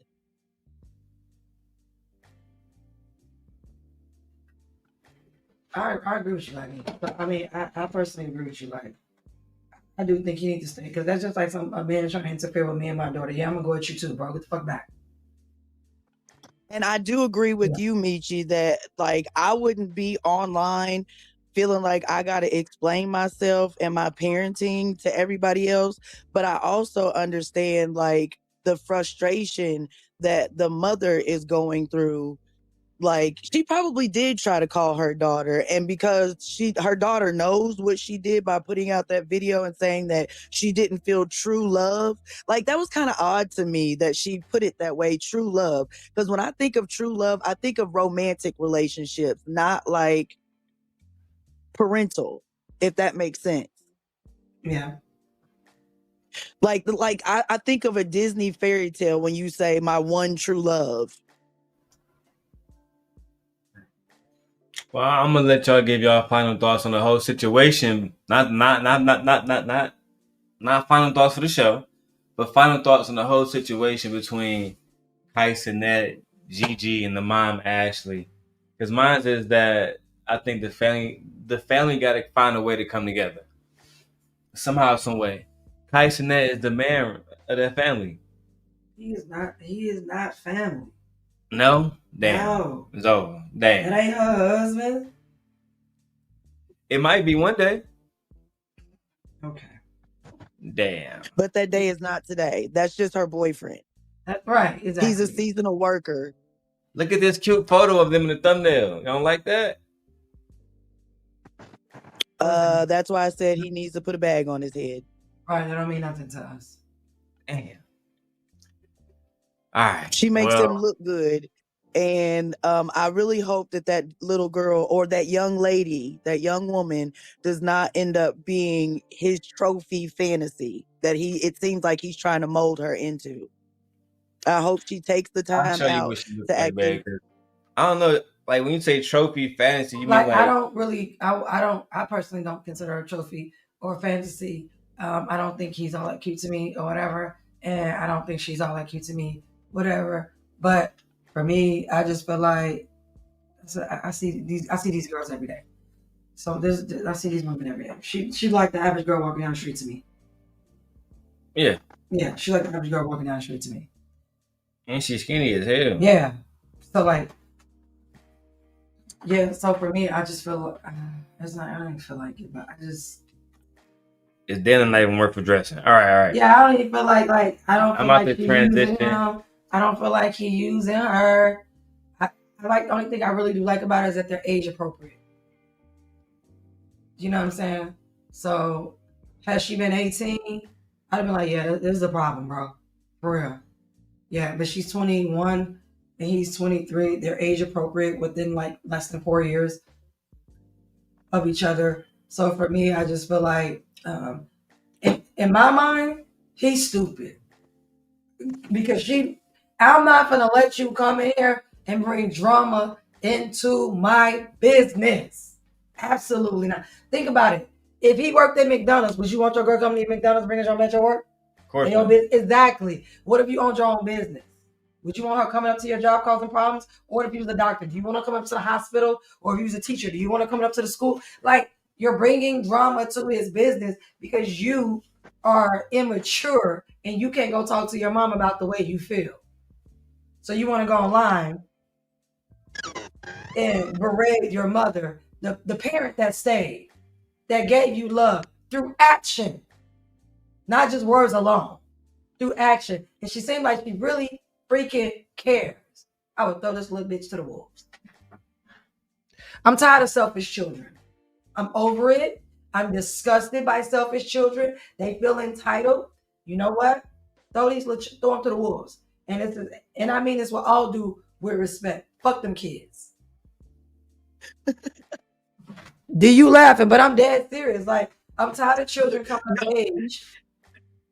I'm tired of children coming of age and disrespecting the parent that stayed and that tried and that loved them and gave them their very all. Because she could have threw your little ass to the service. She could have threw your little ass to the streets. She could have threw your little ass in foster care, but she didn't. She kept you and raised you.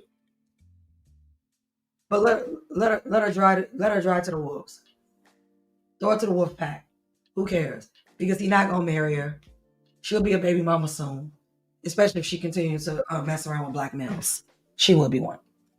And with that being said, we're gonna move on to Detroit elects their first black woman in 400 years.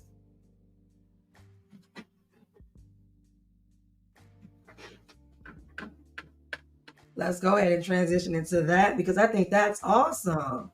I really do. You on camera now, man. All right. I gotta figure out why the iPhone be glitching like that. It could be a number of reasons. I think mostly Wi-Fi reasons. Yeah, it could be a number of reasons. All right, so what's good, guys? I want to talk about this history that's being made in Detroit. Detroit just elected their first woman mayor ever. And I'm talking about, of course, Mary Sheffield, daughter of Horace Sheffield, the famous pastor. Here are the facts. On November 4th, 2025, Mary Sheffield absolutely dominated the Detroit mayoral race. She won with a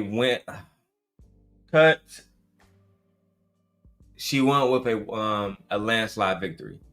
She ended up getting 77% of the votes compared to her opponent, Solomon Kinloch Jr., who received roughly only about 22-23% of the votes.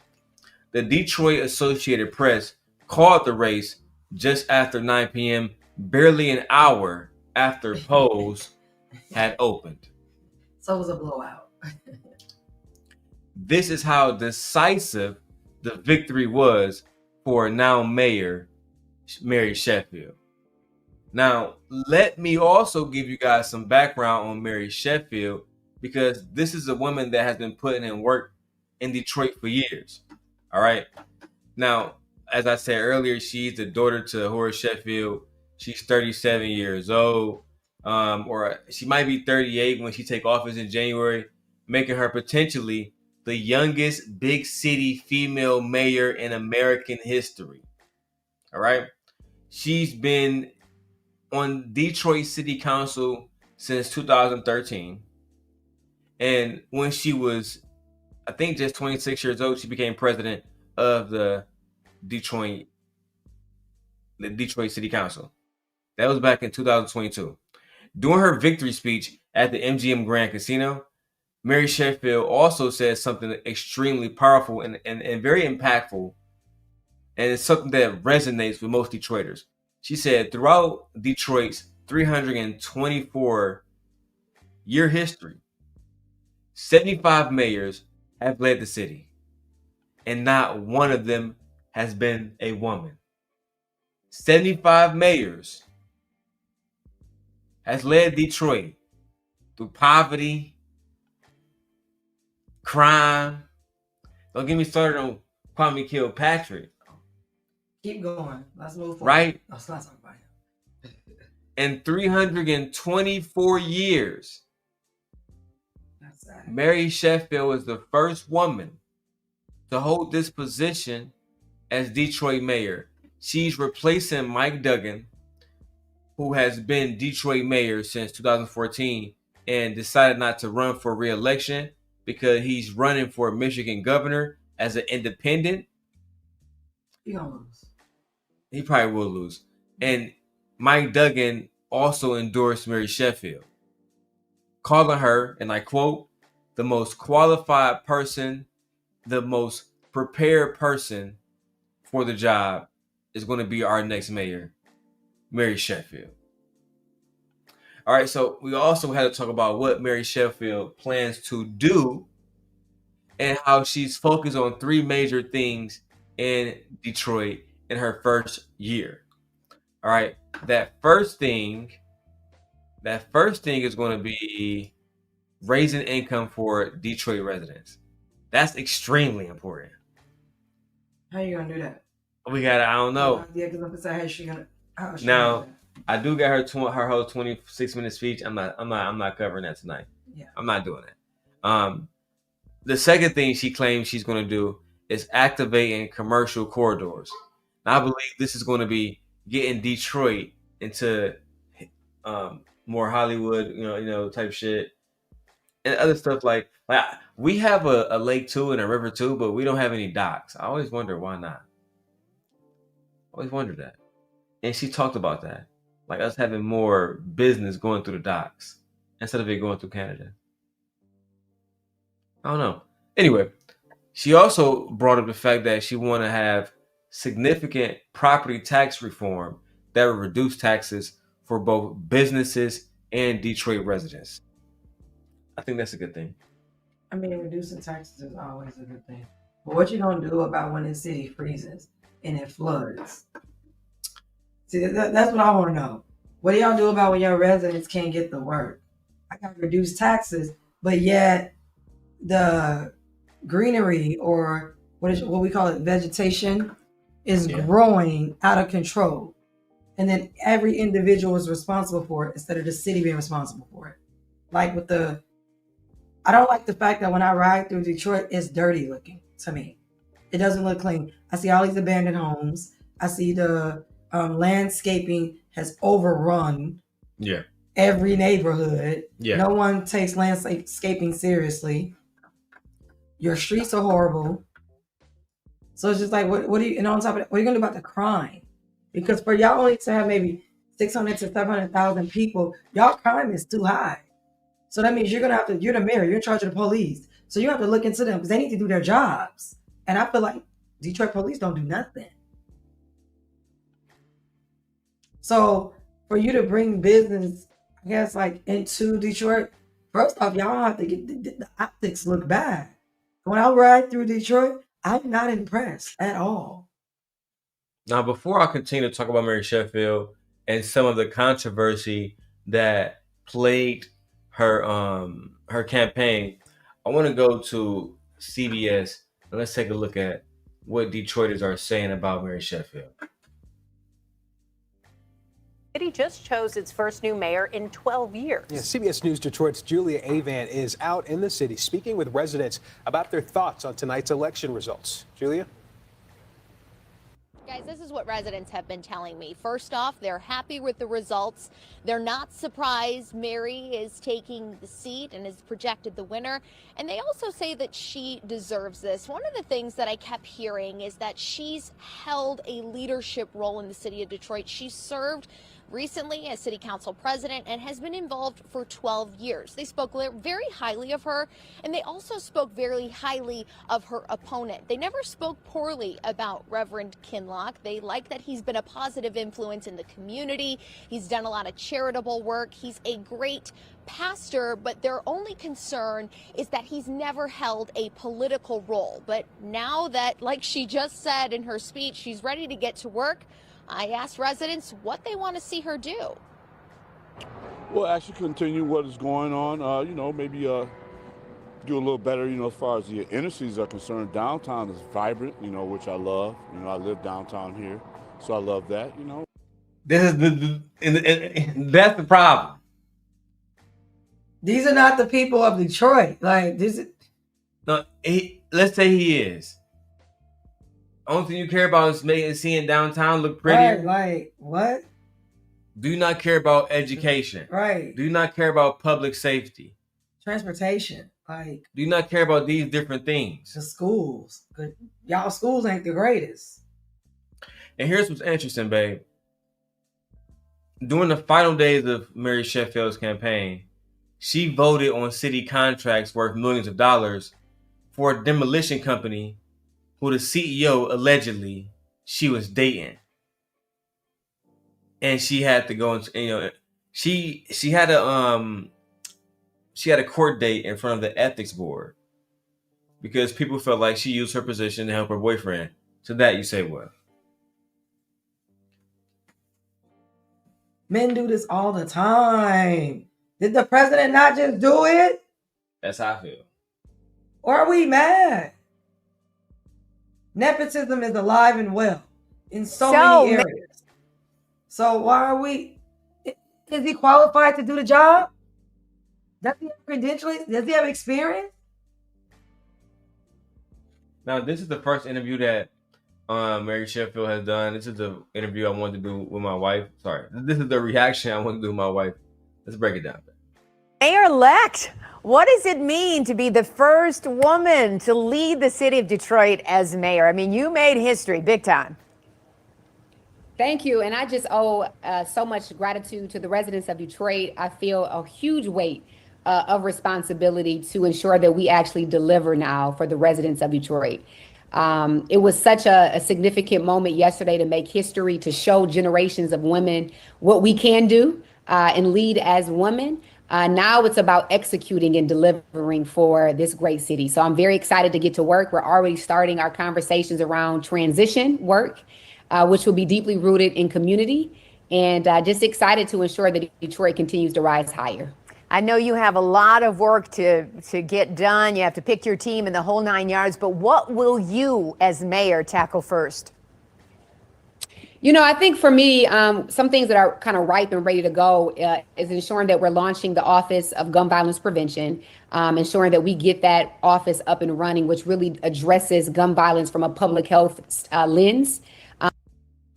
I think that's a great.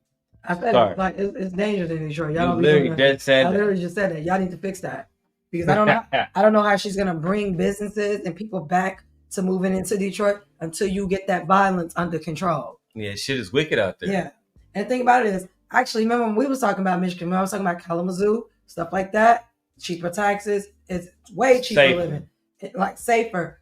But the thing about it, I was like, we can't move to Michigan, right? Because I don't feel safe. Because like niggas in Detroit can travel to Michigan any given time and just pull up. That's what niggas do in Michigan. Like that's what I'm saying. Like she needs to get that Detroit under control with that crime rate. Yeah. And with petty crimes. People taking crime into their own hands. And the reason why people take crime into their own hands because Detroit police do nothing. I didn't even try to do nothing. They just be around. Yeah, it's like they're worthless. You need niggas that's serious out there. Like, yeah. You need to know that if a woman is abused physically, when Detroit police show up, y'all need to be fearful that when Detroit police show up, they need to understand that, oh, they not playing. Kind of like in Nevada, when Metro come, nobody want to deal with Metro because they know they're not playing with you. I hate to make this fucked up comparison, but the same thing with ICE. Yeah, nobody want to deal with them. Nobody want to deal with them boys. Yeah. Them boys serious. Yeah. Real serious. So it's like, yeah, you got to do something with that crime rate, the gun rate, people drive-bys, people taking their rights to get justice however they feel is necessary because the system will let them down. You know, That's so not cool. That's not cool. That's vigilantism. Yeah, and y'all's is running rampant. Yeah, I think Detroit police might have the worst police. I think in the country. Yeah, I think they're the worst ones in the country. Yeah, they don't do nothing. Nothing. Let's see. Shout out to the mayor. And it continues to put funding and intervention to ensure that we're addressing it from the root cause. Secondly, we're going to continue to build our relationships with the school system, our educational system. Exactly. Our superintendent. Did I not say that? Yeah. I literally just said, what y'all gonna do about these schools? Because why would people move in and want to raise families if they can't send their children to schools that are good, funded, good teachers? So why would I, as a teacher with a master's in education, with a special ed endorsement, move to Detroit? And I have kids of my own. I can put them in the schools because the school is bad. So why would I risk my children's education? And then why would I go into a school district that I can be harmed or possibly unalived or robbed? Or that could happen to my children. So yeah, you will never be able to recruit me with a master's degree and with a bachelor's degree. Well, I wouldn't come to your state. I wouldn't come to your city because I don't feel safe. It wouldn't be fruitful. It wouldn't be fruitful for me, right? I wouldn't thrive there. So yeah, you need to address that. Kids bringing weapons to school and fights in school and no disciplinary action. Your residents are horrible. They don't discipline their children. Like, yeah, you need to fix that. I agree. I'm 2 for 2 right now. No, absolutely not. I'm 2 for 2. I think that nobody wants to move to Detroit because of these different reasons. Yeah. Everyone I know that moves away from Detroit says they'll never go back. Everyone. There's not one person I know that says, yeah, I'll move back to Detroit. No. They don't want to. They don't want to. For good reason. Yeah. I know a lot of people. Yeah, I was They said it would never go back.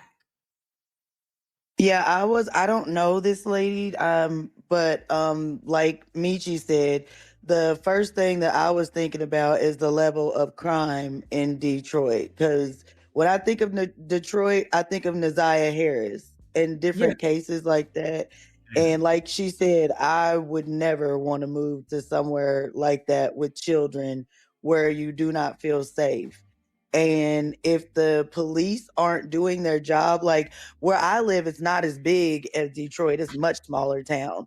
But what I have noticed about police that aren't doing their job, they probably are into the criminal activity of the city. That's why they're not doing anything to stop it and fix it. Fact. So she probably does need to check in on the police department and see what the hell is going on and why they're not handling the crime better than they are. And yeah, if the schools aren't up to par, no, I don't want my kid going there either. So Exactly.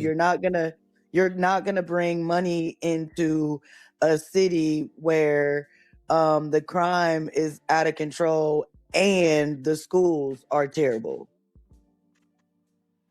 I agree with you. I agree too. I mean, that's just my thoughts personally as a mother. That's two of the first things that I think about whenever it comes to where I want to place my family. Yeah, I don't want our children going to. I mean, I already told Misha this. I don't want our children being in Detroit anyway because it's just dangerous. It's more dangerous than it needs to be. So why go out there? Let's listen to more what the mayor-elect had to say. Has been very clear about some ways that we can be a greater partner in improving the outcomes of our youth. And we're very eager to be more hands-on with our educational system. And then lastly, when it comes to neighborhoods, I would say we are looking at ways to bring government back into the communities so that residents have the ability to access city government within their own rec centers and within libraries and churches and things of that sort. So we're looking at ways that we can make government more accessible. And then, of course, within the first 100 days, we are going to spend as much time as we need to really assemble the best and the brightest around me. In order for me to be successful and this administration to be successful, we have to have the best and the brightest. And we want to make sure that we are assembling a phenomenal team to move Detroit forward. Excellent.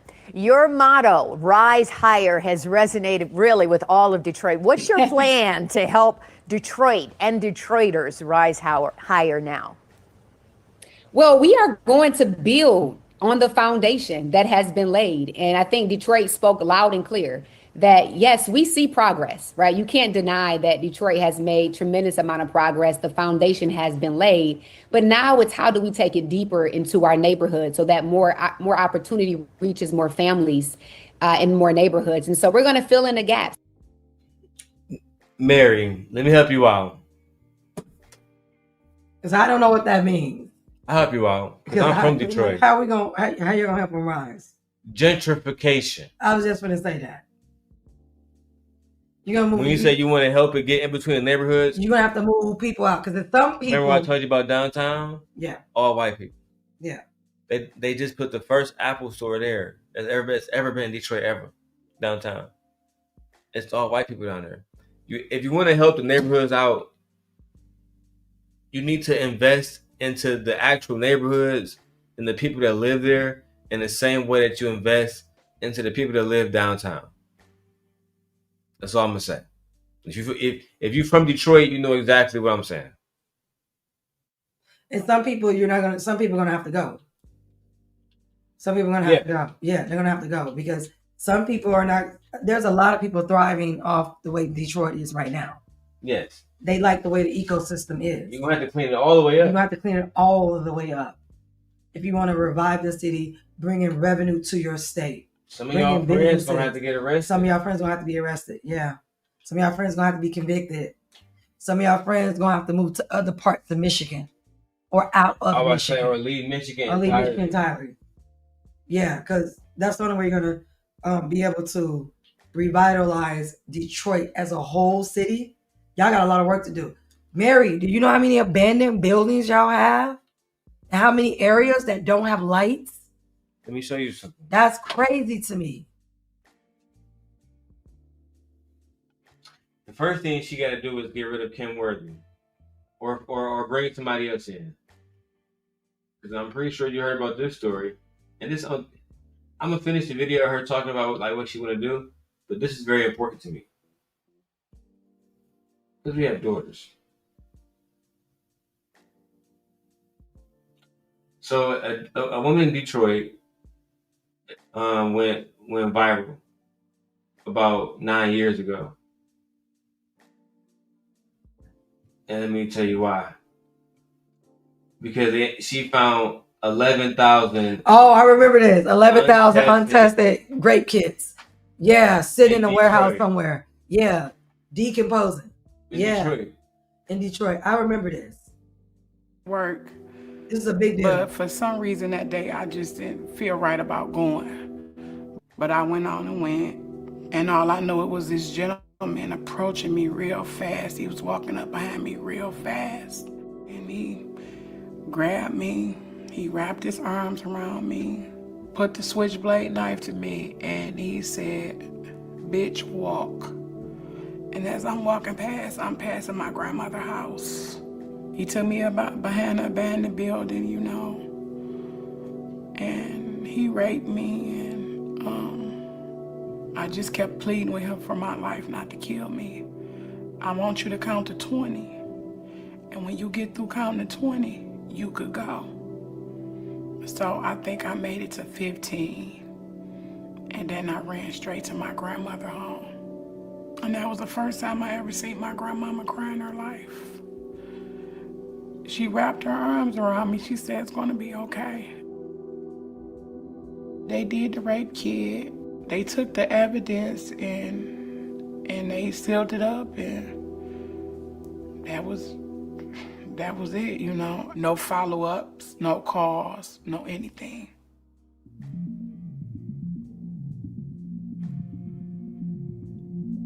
I've never been soft on crime. Almost 12,000 untested grape kits was found in a Detroit warehouse abandoned, never had been tested. The woman you just heard from was one of the victims. Dragged. Somebody put a knife out on her, put it to her face, raped her. And how much you want to bet a lot of those kids were majority, if not all, women? Of course. Yeah. Of course. And when I say women, there's little kids in there. There's young girls in there, young boys in there. I'm not going to talk too much about Kim Worthy right now. But I just want to point this out right here. I'm going to put this on the big screen. 81% of untested grape kits in our city belong to African American women. The least protected amongst all women. Yeah. 81%. I just want that to be a fact that I showed from Elle Magazine, who produced this video. But nevertheless, you let you bandits tell it. Black men are defending everybody. And they protect everybody, right? Everybody. It's being defended and protected. Child. The mayor has to fix that. She has to fix the rape. Child. She has to fix the grape culture within Detroit. She's gonna have to cleanse it all the way through. And what she should do is have every last one of them kits tested. That's what she should do. I agree. And you still know that for people who don't know, that a grape kit is extremely uncomfortable and very intrusive about a woman's body. Yeah. They literally take pictures all inside of their vagina, and like it's very uncomfortable and very intrusive for a woman, for anyone in that matter. And imagine doing a grape kit on a child. Yeah. Yeah, like they take pictures of everywhere on your body. They take samples from your body. They take hair it's so much. It takes I think it's over 45 minutes for the kid to actually, and there's only specialized people are trained because it's so, what do you call it? When something is so like uniquely defined, I can't think of the word. When it's very, I'm not sure. it's like, it's very tedious, time consuming, and detail oriented. There's only a certain amount of people are trained to actually execute a grape kit. Because if you don't have a grape kit specialist there, they have to go to another hospital, or they have to call someone in, because not everyone, it's not just like going to the hospital and they're taking pictures. No, they literally bring a whole kit, a box in, and it's like steps. Some of them take hours to complete. So like a victim has to literally sit there and go through that. They take your follicles underneath the nail. They scrape underneath they take stuff from your body, inside of her body. What about if it's her mouth, her vagina, her anal area? Like it's so yeah. And so for a victim to sit through that and you not test the kit, so that means, and a lot of those kits are probably from the same offender because he hasn't been caught. Oh, and the fact that you can pull a knife, no, you have to stab me. A knife? Nah. Like I was saying, this is part of the reason why I believe the mayor, she has to actually do something about this. Do something about these type of things. Yeah. Let's hear everything else she says she's going to work on. Have issues around housing. We want every resident to have access to quality, affordable housing. We still have to address the issue of poverty and homelessness in Detroit. And we have to ensure that more investment comes back into our neighborhoods. And so this transition process is really going to hone in on those gaps so that we can find out strategic ways that we can day one begin to build on that foundation and ensure that Detroit continues to rise higher. I saw so many people celebrating with you last night, dancing, and just so happy for you, your family, and the city. What did Detroiters say to you after your big win? Personally, when they walked up to you, what did they say? Just congratulations. You worked so hard for this moment. We are with you. You deserve this. And just really just the love and support that we're standing with you. You know, this was one step winning, and now the next step is ensuring that you are successful and that the city is successful overall. So just a lot of support to ensure that Detroit is with me along this journey, and excited to tackle the issues that are ahead. Wonderful. Now, I know you answered this in another question, but I'm going to ask it again. How are you going to tackle crime right now, especially all of the shootings in Detroit? Well, the chief actually was at the event yesterday. We have a great relationship. We're already talking about ways that we can continue to put funding into our community violence intervention work, begin to expand some of the work that we're doing now with youth intervention, and continue to support the men and women of DPD. She don't know. The problem of Detroit and solving crime is too extensive for her. And for anybody in the mayor's seat, you need federal attention. You need federal attention. To say that she's going to support DPD means that we're not going to get that. It's ain't nothing about to be done. Nothing. They're not going to do anything. They don't want to. No, they're still benefiting from the streets. They getting paid by Lord knows who. Trust me. If you want anything done, she needs to work with either this president or the next. That's what I'm gonna say. We're going to continue to look at best practices around the nation, but Detroit actually is leading the way in the way in which we're being innovative in how we address gun violence in Detroit. And so I think really launching this Office of Gun Violence Prevention will provide the resources and support on the ground in high crime areas that I think will really provide a holistic approach approach to gun violence. And so very excited to work with our chief and begin to implement some of my really proactive measures that I believe is helpful to address gun violence in our city. Wonderful. Have you taken a moment to just sit back and reflect on your journey to get here? I mean, thinking about your dad, your grandfather, your mom. Have you reflected yet? A little. I plan to hopefully do that over the next few days a bit more. It has been very busy. And I do at some point want to just pause, let it all in, and reflect as we get ready to continue into this journey. So I have a little bit, but looking forward to do it more. Okay, just a couple more questions. Pastor Kinloch congratulated you, but said, I don't want her to forget about the little people. How will the two of you work together going forward? I know you told me personally, he's been in your district. You all have worked together. I don't care about Kinloch. I'm done. Babe, what are your thoughts? Because I'm not. Why is she being asked about this man who she was running against? Babe, what are your thoughts about this black woman becoming Detroit first mayor? Who is the woman? Like is it a big deal? Yes, it is a very big deal. And I feel like if anyone can revitalize Detroit, it will come by way through a black woman. Period.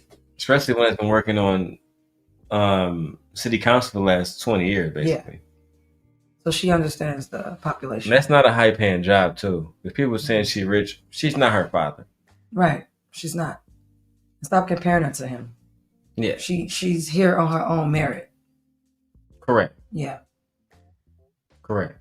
She's putting a lot of work. And this isn't nepotism. She worked for this.